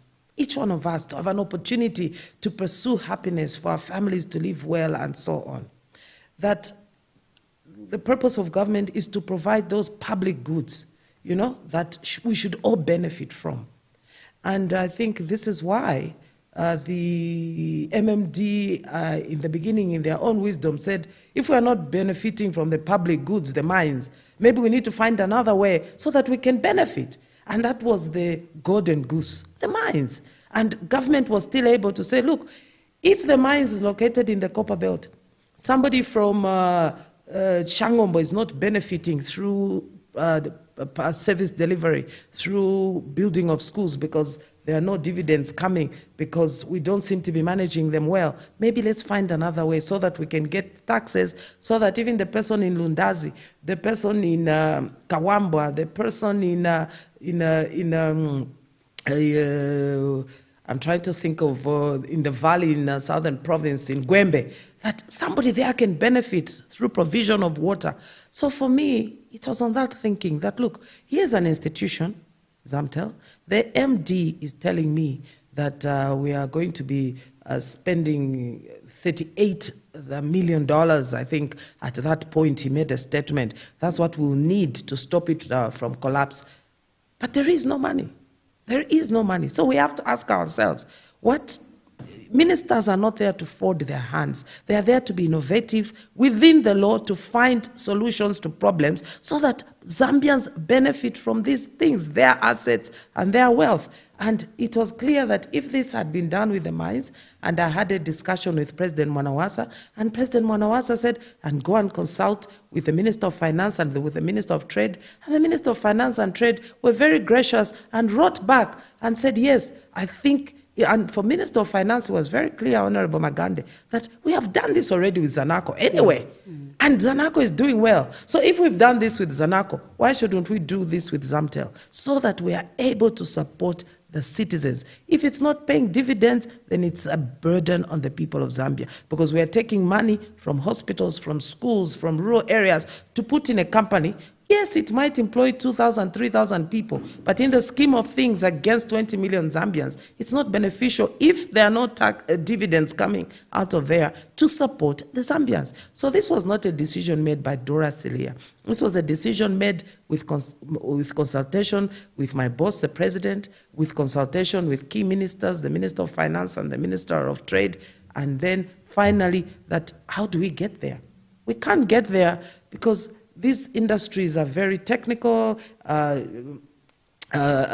sale of shares are businesses that me, even as the Minister of Communication and Transport that time, would have not understood. So we say, okay, then we need to be able to find somebody who is actually going to give us advice in terms of a transaction advice. But we have no money to pay this transaction advice. And if they come forward, they must be able to take a risk that either government will make a decision to sell or not to sell, but they must give us the best way forward. To cut the story short, by the time all that now transpired, engagement of a transaction advisor, doing the job, and actually making a decision in cabinet to sell, by the time all that transpired, I had already left the Ministry of Communication and Transport. And I thought that I needed to tell this story and put it in context, because I recall very well in my conversation with President Sata, a conversation that I have recorded in the book for the first time, that his first thing was, don't worry about Zamtel. I know the people who are doing that to you. I mean, he said that to me. And for me, I wished that I remember I've written in the book that I wished all the Zambians would have heard him, you know, all the Zambians would have heard him. So in the course of our work as ministers, when you find a problem, you can't fold your hands. One of the issues that somebody was saying, no, it must be a tribunal issue, because I advanced 20 million kwacha, those days, 20,000 kwacha now, to the council in Petauke. Well, not exactly 20,000 kwacha now, because clearly a boho is not 20,000 kwacha now. But at that time, bohos were about 30 million or so. So I advanced 20 million kwacha to the council because they had such challenges with water. And we said, okay, while we talk about CDF, sometimes the releases are very late, you see? So look, let us make a decision. Council Secretary, I will give the 20 million. Let's do this boho. People really need this water. And we'll square it when your CDF comes. You will do the paperwork. Nobody's stealing from government, but let's correct this. Let's do the paperwork, and you give me back my money. And somebody says, no, she's stealing from the council. I mean, I remember that one of the judges at the tribunal said, you know, I think sometimes we need to be serious when we're accusing people of issues, because that was the most crazy thing that I had ever heard. I mean, in my own mind, out here, I was trying to help a situation. And this is where you produced your own money. And this is the only time where I even said, no, this is my money personally, I'll need it back. I raised so much money towards bohos in Petauke. Those bohos are still there in Petauke. They're not in my yard here in Lusaka. I don't even know half of the people drinking the water from there today.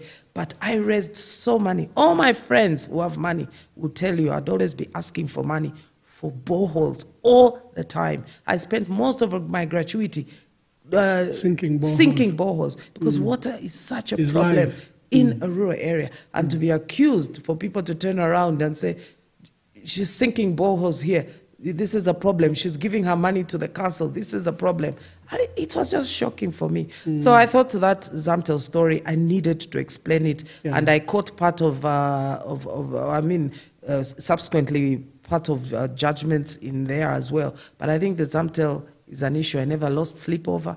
That's why I never went to any court as people were expecting, because to me it was a very straightforward issue. And President Sata also reserved his own right to decide that he wanted it reversed. My hope is that it's not a burden on the people of Zambia. That is my hope, that it is paying dividends to government, that Zambians were all benefiting, not just those who can access internet and the phones, but even those in the Luangwa Valley, in the Gwembe Valley, that they can get a boho because Zamtel is paying dividends to government. That's the purpose of these enterprises, is that we should all benefit from them. And when there's a problem, we should not be shy as ministers. We have to show leadership and say, let us address the problem. Because if you're going to be a minister without showing leadership to address the problem, then what is the point? What is the point? We have a tradition here. Zambia is 60. The very reason you are here. We started our journey in 1964, 60 years ago. We were far richer than countries like Singapore, like Venezuela, like South Korea. In fact, our GDP per capita, even for China, we were far richer. As we stand now, we are among the 20 poorest countries in the world. The decisions we made and the decisions we didn't make have made us arrive where we are. So we review, in your view, in your lenses, what the impact of our 7 presidents have done. Let's start with Dr. Kenneth David Kaunda. What's your view? Well, Dr. Kenneth Kaunda was not alone, working with many who participated in the independence of Zambia. I think recently I did an interview myself with General Miowa. Yes. So I think that generation, when I think now that President Kaunda was only 40 and his colleagues around him, they were young men and women, and they said, look, we have to sacrifice for our country. I think that's patriotism, that commitment, I think it needs to come back. It needs to come back. You know, they said, recently a young lady, Natasha Omokodian, wrote the book, Even If the Stars Should Fall. And she quotes from the research she did among the freedom fighters that they used to say, whatever happens, even if the stars should fall, we are going to get our independence. I mean, people should also read that book. So they were prepared for anything, even if the stars should fall, meaning that even if death should come, we are going to fight for independence. And clearly, it was a young country. They had immediate challenges. Again, service provision, education, health issues, trying to make sure that we create wealth in the country. They accelerated investment between 1964, I think, to 1972, the development plans. If you read the development plans, there was clear vision of accelerated investment in infrastructure. I've read all the development plans except the 8th development plan, but I've read all Zambia's development plan up to the 7th. How we keep talking about agriculture being the engine for rural transformation, for diversification. 7 presidents later, that still hasn't happened. But we are talking about the unique generation. I think that they were committed, they had a patriotism that is unsurpassed, and I hope that we can all find it in ourselves to tap into it. Frederick Chiluba. Again, I was young. I heard always about President Chiluba from the trade unions and his oratory skills. I write very clearly about him in my book, just as I do President Kaunda when I first met him. What I thought, those personal details people can find out in the book. But I think there was a treason case we didn't discuss. Oh, that's we'll okay. People can read that in the book. The energy that President Chiluba brought to the country in 1991, I don't know if we'll see that again for a very long time. There was just something new. I was young, 21. Everything changed. Everything just changed. The way people dress, the way people talk, the words that came into circulation, you know, everything just changed.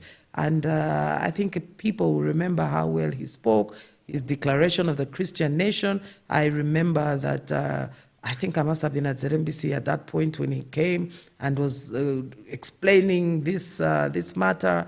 And up to today it's in our constitution, the Christian nation. I remember seeing my father cry for the first time when President Chiluba cried at the stadium after we lost the national team. Yeah. I mean, the Gabon disaster in 1993. Exactly. It was the first time I saw my father crying, because I don't think there was a single Zambian who didn't cry when he just stood up and started talking and preaching and broke down. I don't think there was a single dry eye in the country. Fast forward, after he had stopped being president in 2010, 2011, I tell a story about us meeting ambassadors in Zambia and discussing President Chiluba's cases with George Kunda. Yeah. I think people will have to read that in the book. Levi Patrick Mwanawasa. I remember very, very vividly also hearing about him all the time, you know, hearing about his accident and seeing the change from before the accident and after the accident. I mean, like many other people, I also credit him for being so forward-thinking, for seeing a young girl like me, as people say she's a young girl, but deciding that I am going to promote her straight into cabinet as the Minister of Communication and Transport, even after the incident from Mauritius, that I was able to see a side of him I thought he didn't have, that he could just listen to my explanation and say, okay, forget about it, just go on and work. I give details of a trip we took to Angola, and I witnessed him taking all the medication and thinking, wow, this is a lot of medication. And because before I could verbalize it, he turned to me and said, you're looking at how much medication I am taking, right? You know, so I have to mention who was there, because I have to put it into context that I'm saying this because, so in a way I felt almost a minister, yes, but almost felt like a daughter, because sometimes he would call me just Dora, you know, just Dora. And it felt like I'm speaking sometimes to a father. So I remember him very fondly. I described very clearly my feelings, especially on the day that he was returning from France after he had passed. I could not believe, even when his remains. Yes, when his remains were being returned from France. I could not believe, even when I was writing it so many years later, how emotional I got. And I think I described that very well, clearly again in the book. So he gave me a chance, and it was from there that he believed in me, that I suppose from there the rest was history. President Rupiah Banda. I call him my grandfather president. Again, he would always just say, Dora, Dora, you know. I explain lots of stories again about him. He had his own style. He would listen to everyone. And I tell again a story in the book about him telling me himself, say, you know, I get a lot of reports about you from the security. So I said, about me? What do they say? You know, I mean, I was terrified. Then he says, no, they're always just talking about you were in Portico, you were here. But I said, but Mr. President, I'm a young girl. I can go out. And I drink. You know? and then he says, no, in fact, that's what I told them. I told them, when you say she's out here, she's out there, whom is she with? You know? Then they said, no, she's with lots of people. All the people who go to Portico, they mention this one, they mention that one. Then he says, but why don't you write about them? Why do you just write about her? Is it because she's a girl? Is it because she's a woman? You know? And then he says, I told them, if it was me, you wouldn't just be writing that she was in Portico, she was in the disco. You'd have been saying, the minister, Rupiah Banda, was in the disco and he actually beat somebody, you know? So, you know, these are the things people don't hear about, conversations you can have with the president. We're just human beings. I was young. I like to have fun. I was young. I could go out. I could do this with my colleagues. And yet the reports were about me only as a woman. And of course, like I always say, it's a generational issue. It's at a particular point in time. And I tell these stories again so that women always know that they have to fight twice as hard. What a man will do, people will say it's okay. Let a woman be in the same position, they'll find every reason to discredit the person. And I'm glad that I had bosses who, you know, saw me for who I really am. But with Rupiah Banda, I think the country sees a fully mature, influential politician because you are participating in the campaigns. You are the spokesperson for the MMD. You have a far influence. In fact, you are a target of the PF because you are the face of and maybe I underestimated that. Yeah, I think you that, are the face of the MMD. Overnight, I became the spokesperson of the party and didn't realize what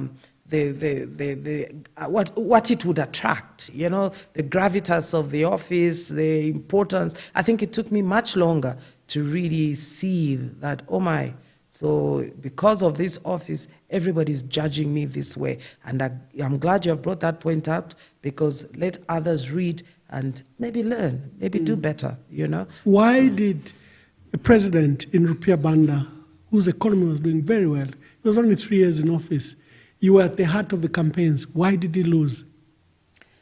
Well, look, the people of Zambia have a right to decide whom to choose. Personally, I would probably say that the coming in of President Sadline PF was really taking away from MMD and dividing the MMD support, which was very strong originally in Northern and Wapula provinces. And with President Sata coming in, that support was lost. So it became a competition of two former UNIP presidents, and it was a competition to the end. So for me, at each given time, the Zambians will choose who their leaders are, whether the economy is doing well or not. But maybe we need to remind them to choose leaders based on how well the economy is doing, you know. But they will decide whom they should choose. Michael Sata.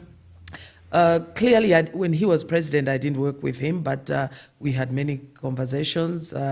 He took every opportunity to call me. I think in endearment, Zambians have misunderstood. I think that President Sata referred to me in my own mind, in endearment.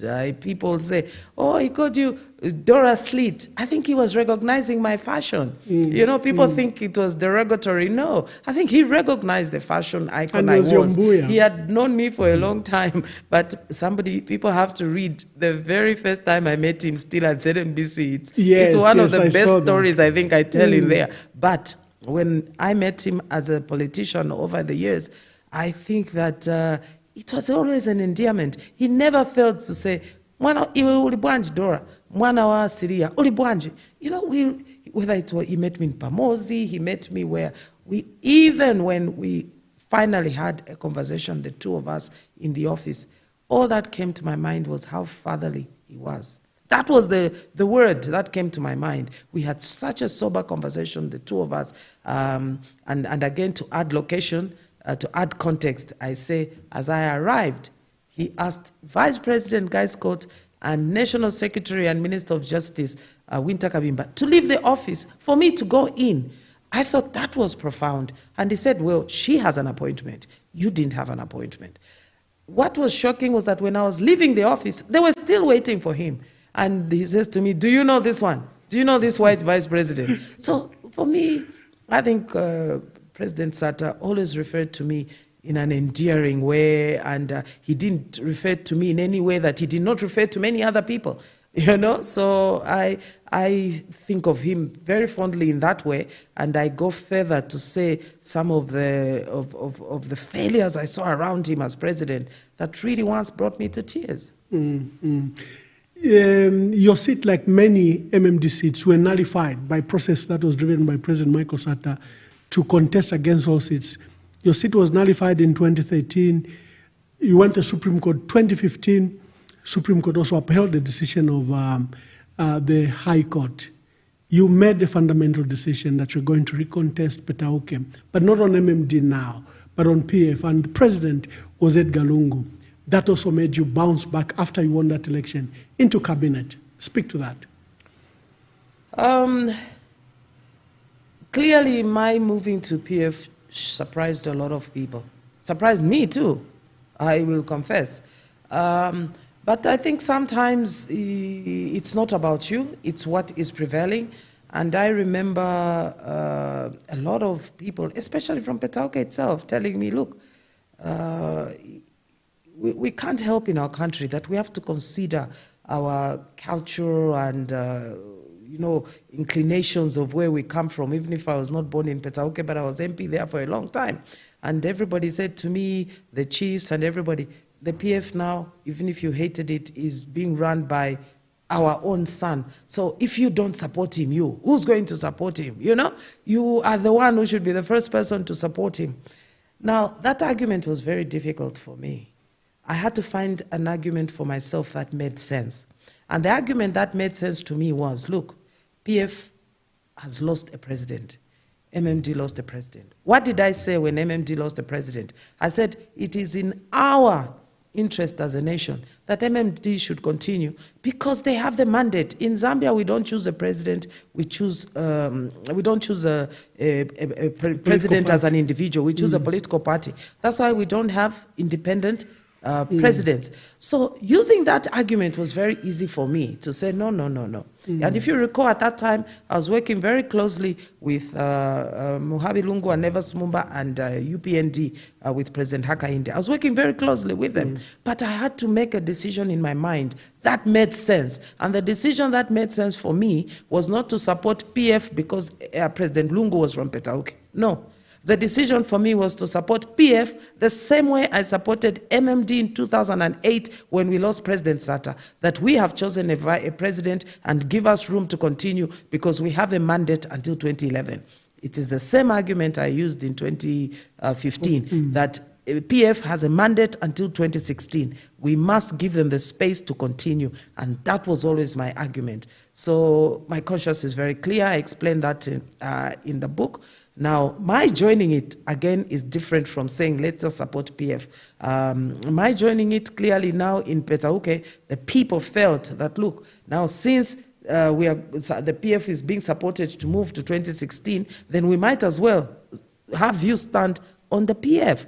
And I'm a big consulting person, and we had so many meetings in Petauke until we finally made a decision that the MMD, because there was no PF in Petauke, that the MMD in Petauke was going to support PF. And since we had just supported President Lungu in January, my election was in June, how could we now be changing, going back to the same people we had gone to convince that the PF needed to continue with their mandate? How could we go back now, 6 months later, during my own election, and tell them, no, now that President Lungu has been elected, but now we are going to continue with MMD. So that is what happened, and that's why I explained. You suffer a second loss in 2021, the PF loses election. Probably for you, it's a recollection of 2011. You are seeing the weaknesses in the campaigns. You are seeing the lack of proper messaging, and you are seeing it repeat in 2021. And at your constituency, you are being fought by an independent JJ Banda. Speak to just how you took the loss. Look, I'm a Democrat at heart, and I always say, I'm going to cry over spilt milk. I think that people have a right to choose and select their leaders and take responsibility. I said last night on a program I was on my space, that democracy is so good. Right now we haven't found an alternative. We have to continue with democracy. And it's a reflection of our collective wisdom or otherwise, at any given time, you know. So for me, I gave my all, as I've said, to Petauke, and the issues of independent candidates. I think I'm not the only one that suffered from that. It seems to have been a senior PF decision to do that. So I'm not going to dwell on that. I lost, and I said to myself, what do I do with my time now? Yeah. And I had things to do, and I invested my time in there. But here's the point that I want to belabor, is that sometimes presidents are so far removed from what is really happening on the ground. And I think it's all presidents. They run that risk that they are so, far removed from what's happening, because over time, certain people find their space around the presidents, and they will always tell presidents what they want to hear. And I make, I show in my book 2 conversations I had, one with President Banda and another one with President Lungu. And they were almost similar, and it really scared me, and it showed me that really sometimes I think maybe we around presidents are the ones who don't tell them what the truth is. I think when people read in the book, they'll see how similar, in fact, word for word, the 2 conversations I had, one with President Banda just before the elections, but also another one with President Lungu just before the elections. And sometimes a few people have to be brave and be the bearer of the bad news. It doesn't mean I want to leave my team. It doesn't mean I don't want my team to win. But sometimes you have to face reality and say to the commander, who's the leader, who's the one on top, that this is what it's looking like. And hopefully that they can rectify it, or hopefully they can get some luck and things can change. So I think for me, that was the point I wanted to belabor around elections. We don't have to have violence in elections. We don't have to have insults in elections. Elections should be about citizens. And I agree with Ndambisa Moyo in her book, Age of Chaos, that citizens have a responsibility to read manifestos of political parties, especially economic sections of the manifesto, so that you know what to expect, so that you associate voting with economic development. That's a bit. We have to get them to a proper level of education, proper level of civic education. At the moment, the relationship is transactional. And it goes back to what you asked, why has Singapore overtaken us? Yeah. It's the premium on education. Yeah. I recall reading Lee Kuan Yew's book, From Third World to First. One of the things he said in that book is that, I told my ministers, if you marry a woman who's not educated, I am going to fire you. And the reason was simple. He said that the leaders of the future will come from you. You are the middle class. And the leaders of the future are going to come from you. Government is complex. It's not where we should be forwarding the worst. It's where we should be forwarding the best. Because, as I say, if you look at the British politics, what critical mass of clever, educated people did it take for a Churchill, Winston Churchill, to come out? And you hear their history and so on. And of course, we can't overnight. But I think that when I hear people saying, oh no, we still need grade 12s, and I had problems with this in 2016, that we still need grade 12s for members of parliament, that no, the president can have a degree. But what happens to the vice president? What happens? So in the event that... you discuss that particular matter exactly. of the running mate. Yeah, so while we have formally prescribed the education for a president. We have not done the same on the vice president. Yeah. And it's silent on the ministers. It's still only grade 12. So even if the vice president couldn't be president for whatever reason, the ministers can be grade 12s. So, you know, we have to be ambitious. We live in a real world, a world that is complex, a world of AI, even government systems thinking, agility of government to align policy to pronouncements. For example, I keep hearing we are going to have 1 billion investment of mining on the copper belt. Where is the corresponding investment in power? Well, we're not talking about solar power for mines. We're talking about massive power. And where there's mining, there's an influx of people. You're talking about power for agriculture, for food, for agro-processing. That's industry. That is how you get jobs. There must be systems thinking that aligns all this. You know, you don't want one pronouncement this side, but the other hand is not as active. And so I know that in the country we have so much potential for hydro, Northwestern, Wapula, Northern. We should be seeing a pool for investment in those areas.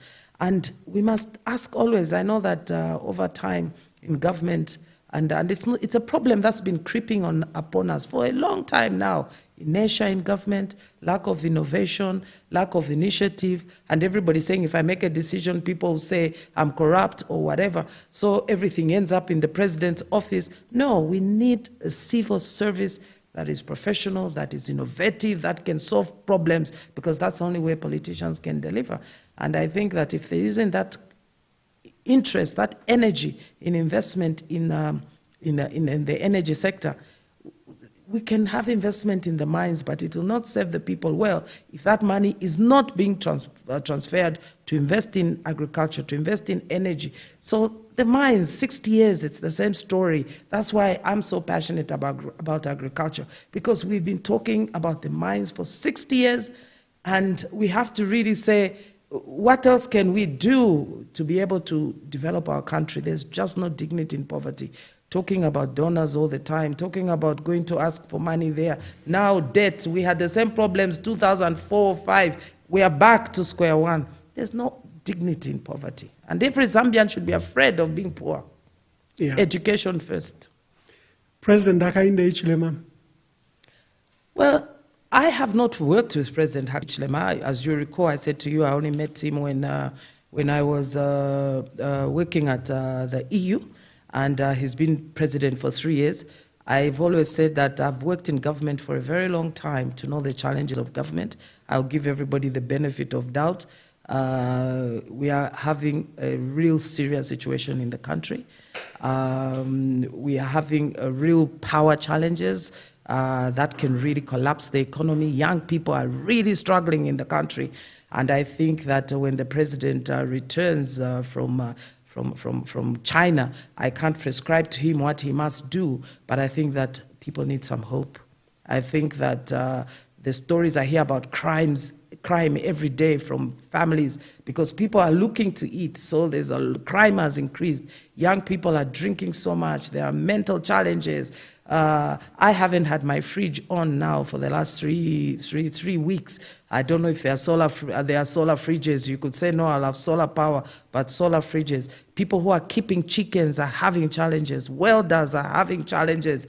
I think that sometimes a situation must dictate.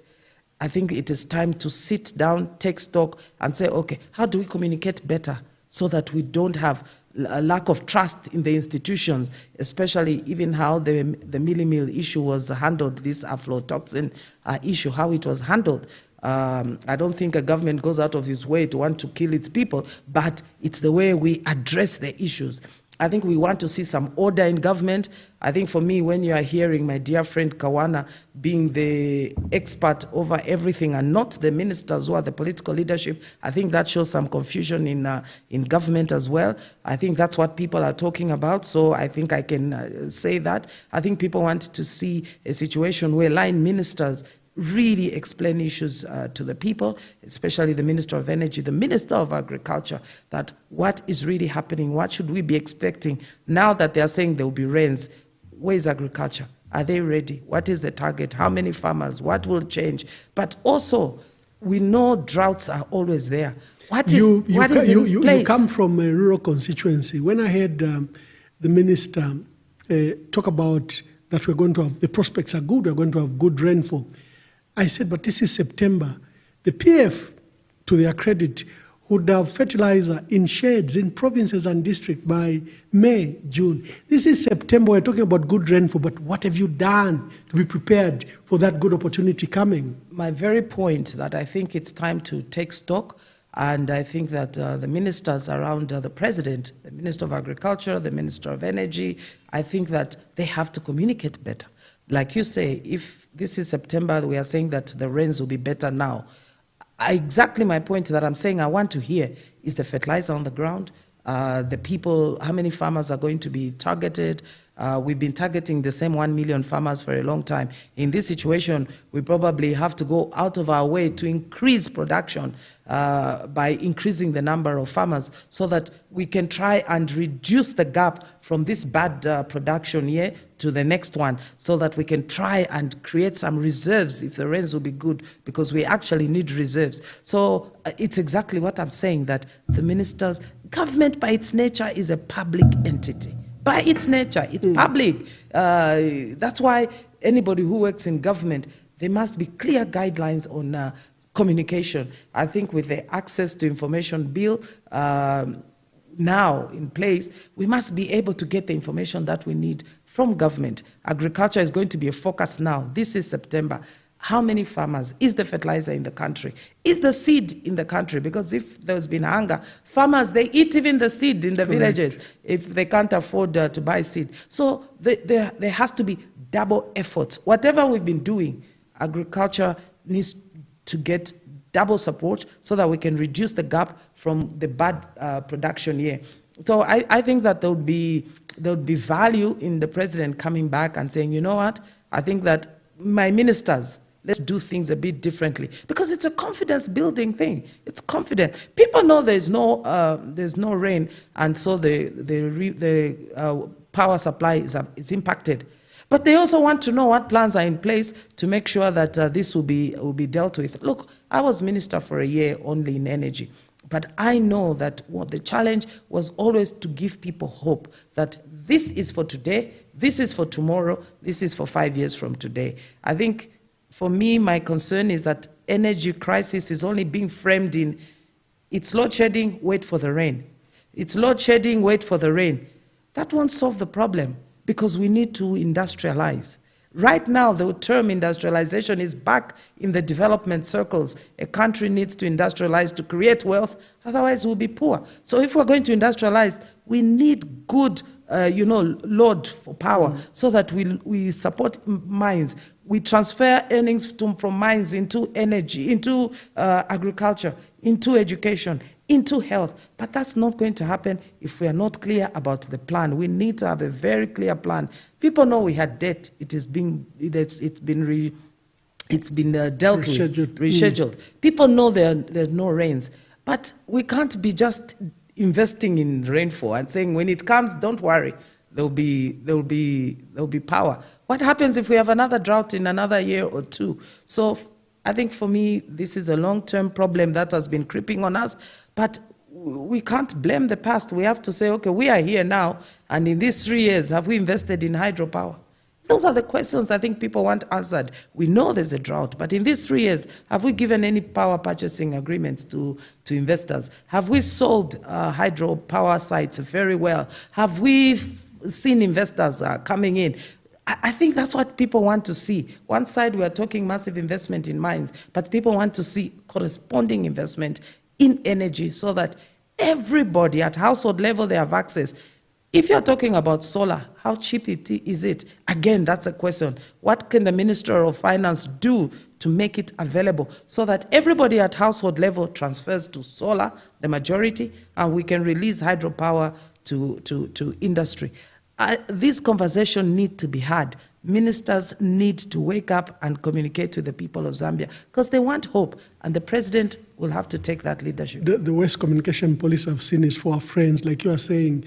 You have non-functionaries to communicate, or the party. Instead, where are the ministers? Where are the ministers? You are the front line to government policy, and you should communicate it better. Again, I put that in my book, that look, when government has traditions, no matter how much you want to throw them away. And when that is not happening, what you see on TV becomes confusion. Chaos. It becomes immediate that, no, this is not right. This is not the person we're supposed to be hearing from. It is this person. Because the permanent secretary in the Ministry of Information and Broadcasting is not a government spokesperson. They can speak about everything on policy, on the media. It's not Ministry of Communication and Information now. It's Ministry of Media, I think. So anything policy in that ministry, they can communicate. They cannot communicate policy in education because there's a permanent secretary there. So now you don't hear the permanent secretary of education because the PS in information is talking education, is talking water. Where's the PS in water? Is talking energy. Where's the PS in energy? Who's the custodian of the policy actually with the minister? So in all these ministries, there are permanent secretaries who are supposed to carry the institutional memory of that ministry. And there's a lot of lack of sort of systems there's a lot of system misalignment in government. Systemic failure, yes, actually. And well, I call it misalignment because I remember my own situation where I felt that by transferring ZESCO to IDC, Ministry of Finance understood that meant that policy had been transferred from Ministry of Energy. No, ZESCO is one entity. The energy policy is a national entity, and it still remains in the Ministry of Energy because that's where there's institutional memory for energy policy development in the country, not at IDC. IDC is holding on to shares of a company, but policy is in the ministries. It is in the ministries. And why? Because it is an extension of the mandate of the people to their politicians who align ministers. So that is very important. And when now you start to see one PS talking about all other ministries, on TV it looks like confusion. Now, I'm belaboring this point because, look, it's not just a problem for today. I think it's been creeping up on us for a very long time. Remember the role of the First Lady. Yeah. We discussed the need for orientation workshop. Yeah. It's as a result of this because, you can't know everything, but there are institutions that you need to understand and how they operate. And when that happens, then you don't get decisions made. Oh, yeah, because everybody feels paralysis it's not my problem. Yes, exactly. Paralysis creeps in. You have been a diplomat. First you started as a broadcaster, you've been a diplomat. You've been an MP, you've been a minister, serving 5 presidents. Where to, Dora? Where to, Dr. Dora Siliya? Maybe the question is, at 60 years of independence, is there something to celebrate? That I'm coming to, because I want your views at 60, where to? But now, where to, Dora? I say there's a lot to celebrate in my own personal life. I start with a quote in the book that if I've done anything to make somebody's life better, I think it's Wardolph Emerson who said that, then I would have succeeded.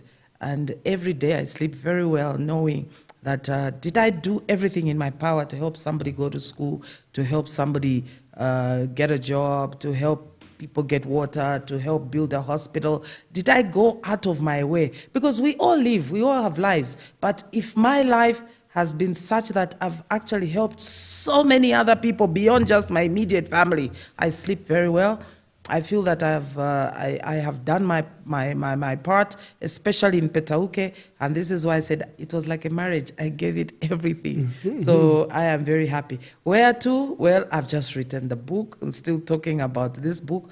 I think things will unfold on their own. I keep getting asked this question. I think things will unfold on their own. Right now, I've been very happy with this sabbatical. The last 3 years, writing a book, finishing my PhD. I've got a few things I'm working on right now. So I'm still quite occupied. But look, they said to whom much has been given, much is expected.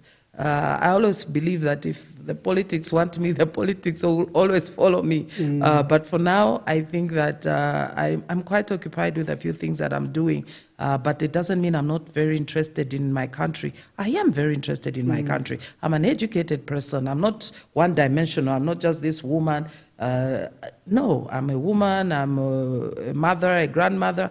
I'm a politician by nature, They call you groovy grandmother. I'm a groovy grandmother. I'm a politician at heart, and I'm following what's happening. And very, very sad, I must say, my brother Emmanuel, that sometimes when I've seen the headlines of leaders, the presidents, the past president, the current president, and their engagement, I've said to myself, it's not even the failure of the two of them. It's a national failure in our country that we are failing now to find space where politics should not get to a point where they degenerate so much that young people, young girls become scared that you can't even join politics, because even at presidential level, it is so derogatory that you really wonder. And I was giving an example of you last night, that you were in charge of President Chiluba's office as a former president for a long time, bringing so much dignity to that office. And I think that we must try it and go back and learn a few lessons about these issues. Being in government for a long time, I've been very hesitant to comment, because I know that, you know, when you get into government, it takes a long time to settle. And sometimes people have said, no, why are you quiet? They have accused me of this or accused me of that. And I've said no, because I've been in government myself. I know what it takes. And sometimes you have to give room for those who've been elected, because they were elected by the people, to get in and make their own mistakes. And then maybe you can say, okay, how do we advise? How do we help? But I don't think we should be doing that in a manner now that is either us or them. The country is either us or them. A friend of mine from Nigeria said to me, Zambians, you behave as if God lives only on Zambia when you say we're a Christian nation. Even countries that have gone to war, they didn't think they would ever get to war. So here, with so many tribes, with so many political parties, with so many young people not properly educated, with so many young people not having access to the right information, it just takes one spark. We owe it to ourselves to be reasonable in argument, to be reasonable in presenting our case, to be reasonable in our politics. I always get amazed when people say, oh, we know Dora, she always insults. And I always have to make this case that you need to tell me a meeting where I was, and I used the word like stupid, bullish, or whatever. No, I'll make my argument very strongly. And if somebody thinks that is insulting, I can't help them. But I believe that you can make your argument strongly without having to insult anybody. You can really make it strongly without having to insult anybody. And I was actually excited that you've propagated clean politics in here. We see you go a bit dirty, especially the 2011 elections and the homosexuality debate, which there's a long thread there. You keep on referring to it, but people have to read to it. And people remember in Parliament when you gave a finger, and the media have a way to characterize. Exactly. But until they read, then they realize you actually have endeavored to do very clean politics, although the media gave you this caricature. And I've actually said that it was in a moment of extreme provocation that I raised the finger, not to the speaker, but I thought to a person who was unworthy of being a member of parliament because of what they were saying about me. Now, if people didn't hear that, they only saw my reaction, of course, which I wasn't proud of. It was in a moment of extreme provocation.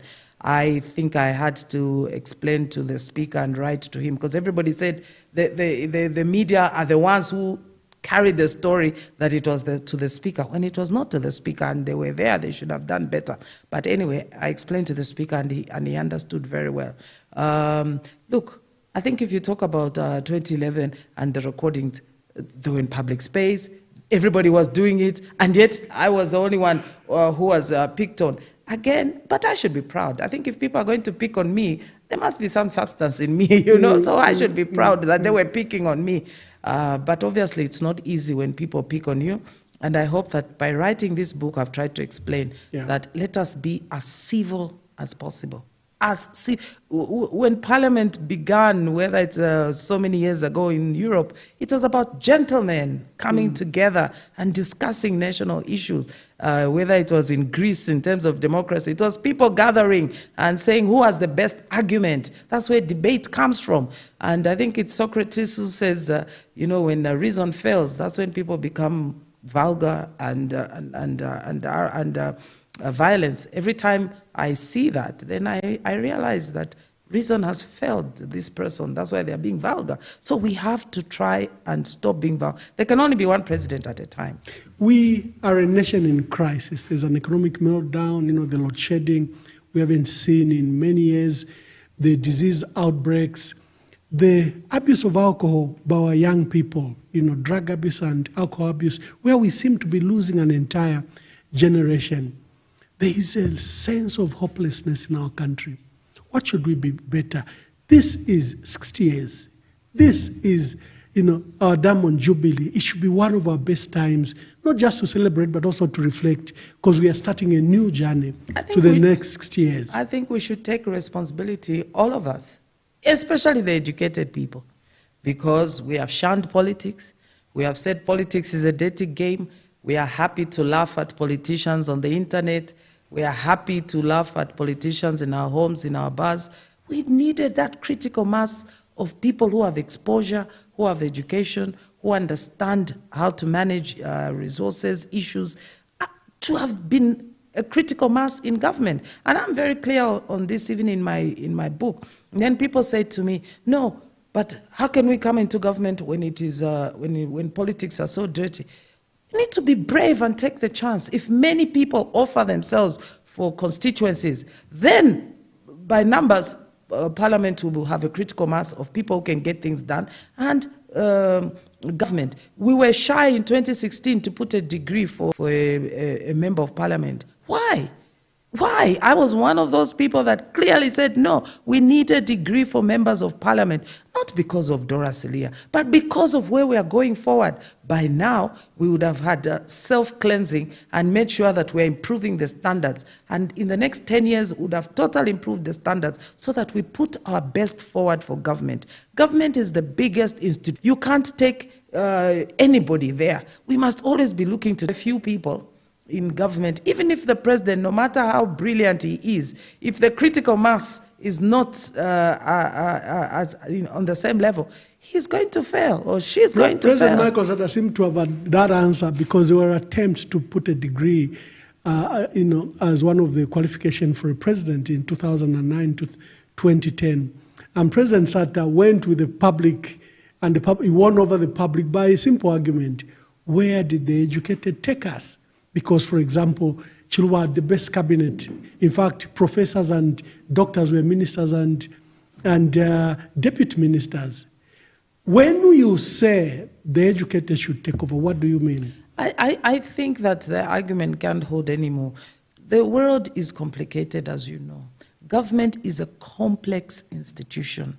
It needs experience in decision-making. It's about decisions. It's about leadership. And that doesn't happen from overnight. Now it comes from years of, if you want an MD for a bank, they're going to say, where's the education? But also, where's your experience? If you want an MD for, an executive director for an NGO, they're going to ask you for those qualifications. It's true that when Kaunda and them started, it was trial and error. It's true that maybe by 1991, it was trial and error. It's true that maybe with President Sata in 2008, he could flaunt that argument. I don't think it's true in 2024, because the world is so global. The world now, you have to send your best ministers to put across your agenda with all these geopolitics in various international bodies. You have here in your own country to say, how do we maximize the resources we have? How do we engage? How do we change culture? How do we change mindset?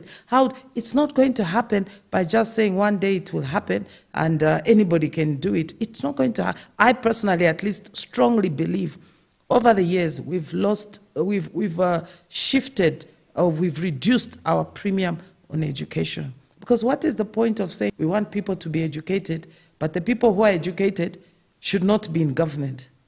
It doesn't make sense. You want to put your best in government because they have to deal with the sector. And this is why sometimes you find that the private sector are controlling government and making government make decisions that are not good for the people, because the people they are negotiating with don't understand. It's one of the reasons why I left the PSD, because I felt that whenever the donors and the project managers went into government, we found PSS directors who were not ready, or who were shy, who were not exposed.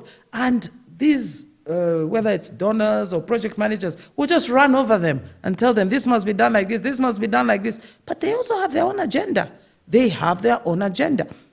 Donor countries, they have their own national interest. They're not here to do you a favor. They have their own national interest. And as they make the decisions, they're making decisions for them. Now, we have to have a cadre of politicians who are exposed, who know what it is to sit on a table and say, no, this is wrong, no, this is right. Who know when they go to the IMF to say, no, this is wrong, no, this is right. We have to have that kind of cadre. And it can't come from just taking a chance because you were selling cars, then you make some money, then you are going to be a politician. No, it comes from education, from exposure, from travel, from experience, from engagement, from reading, from writing, from... No, you are right. Lee Kuan Yew, who you have referenced several times in the book, how he built a nation, yes, from a third world to a first world. It was extremely deliberate. Exactly. You don't just become a successful, prosperous nation. You have to plan for it and actualize it. Over the years, I think mediocrity has taken over, and it's actually celebrated in our country than meritocracy. People of merit. In fact, sometimes people hide their education because they'll be ridiculed for their own education. Exactly. Like they say, when the idiots are too many, they'll make you look foolish. Exactly. Is what I mean. So, yeah. And everybody must celebrate education. Our media must celebrate education. We mustn't celebrate always just tales of corruption. Yes, it's important to fight corruption, I said last night. It's very important. But we must also say, who are we as a people? What are we celebrating? We must celebrate, oh, this one has achieved this one has done this one has done that, and not just celebrate bad news. Then we become a society of just wanting to see everybody fail. And then even in families now, our own children don't know how to be ambitious because they think, there's a saying I use in my book that, it's very dangerous to set low standards because you might just get there. Yeah. It's better to set high standards even if you don't get there. So set the standard. If you're going to be an MP, you should have a degree. Then let's see how we get there. But if you set low standards, you will get there, and then you'll be very surprised. You look at Parliament and say, low standards are easy what to happened? achieve. What happened? That's what happened. You made as a decision as a nation. Oh, wonderful. Would like to celebrate you and again congratulate you on your PhD. And you didn't do a simple PhD. Thank you. A technical one. What are your last words? This is my book, my story. I take responsibility for any omissions. I take responsibility for all the stories. And again, this book is not out of malice. I was very happy Emmanuel Chenda called me and said, oh, excellent. So many people have called me and said they are motivated to write as well now. Let us write about ourselves. It's not malice. If it must be, this is what happened so that other people can learn from what happened. This is the first edition. Hopefully I'll have other editions, maybe even refine the stories here so that it's a better read for people. But it is my story, and I was extremely grateful to Dr. Nkosazana Dlamini Zuma that she was... forward. Yes. What's your history with her, and how did she agree? Well, we were both former education ministers, but again, it's being a woman's woman. She feels herself that she was all the way up to the AU chairperson. And she feels that when a young woman says, I was a minister like you, we've met a number of times. We met last year, the last time we met, we were in Ghana together at the Africa Exim Bank meeting, and that she sees this as a real opportunity to support another young person. Not that she knows my story well, not that she can relate with these stories, but she can relate to a young woman who's been in public life, because that's where she has been herself. She can relate to her being a doctor, but sometimes still ridiculed. She can, a PhD, but sometimes still ridiculed. She can relate to just being a woman in the space of politics. And I think this is why she said that we must tell our stories one at a time, because if you don't tell your story, somebody else will mistell it for you. And as a nation, if we don't tell our story, somebody else will. Now with social media, people Google and say, Zambians, this is who they are. They are just thieves. They are just drunkards. They are just football lovers. We are not one-dimensional, just like me as Dora Siliya. I'm not one-dimensional. I'm a woman, yes. I have breasts, yes. But that's not who I am. There's a lot to me. There's a lot I've gone through. My sadness, depression, my fears, my anxieties, worry about my family, my son, worry about my country, worry about my country. So I hope with this book, people see me a little bit more of who I really think I am than what they think that I am. Oh, wonderful. Her first copy is sold out quickly. She's making reprints. You may have to be a bit patient, because after this broadcast, you'll be asking, where can I find it? Where can I find it? Someone told me just the other day that they were told that copies are only in Ndola. And they said they went and asked someone to buy a copy for them from Ndola and then, shipped back to Lusaka. So I'm glad that you've written a story that has excited our country. And to our dear readers, there's more than the gossip you heard about it. There's development and the story of our country in Dora's book. She's a former broadcaster. She's a former MP, former minister. And I think she has helped shape our country, and she's given her thoughts in this book and on this program. Until we have another special guest, until we meet next time, God bless you and God bless our country. Shalom, shalom.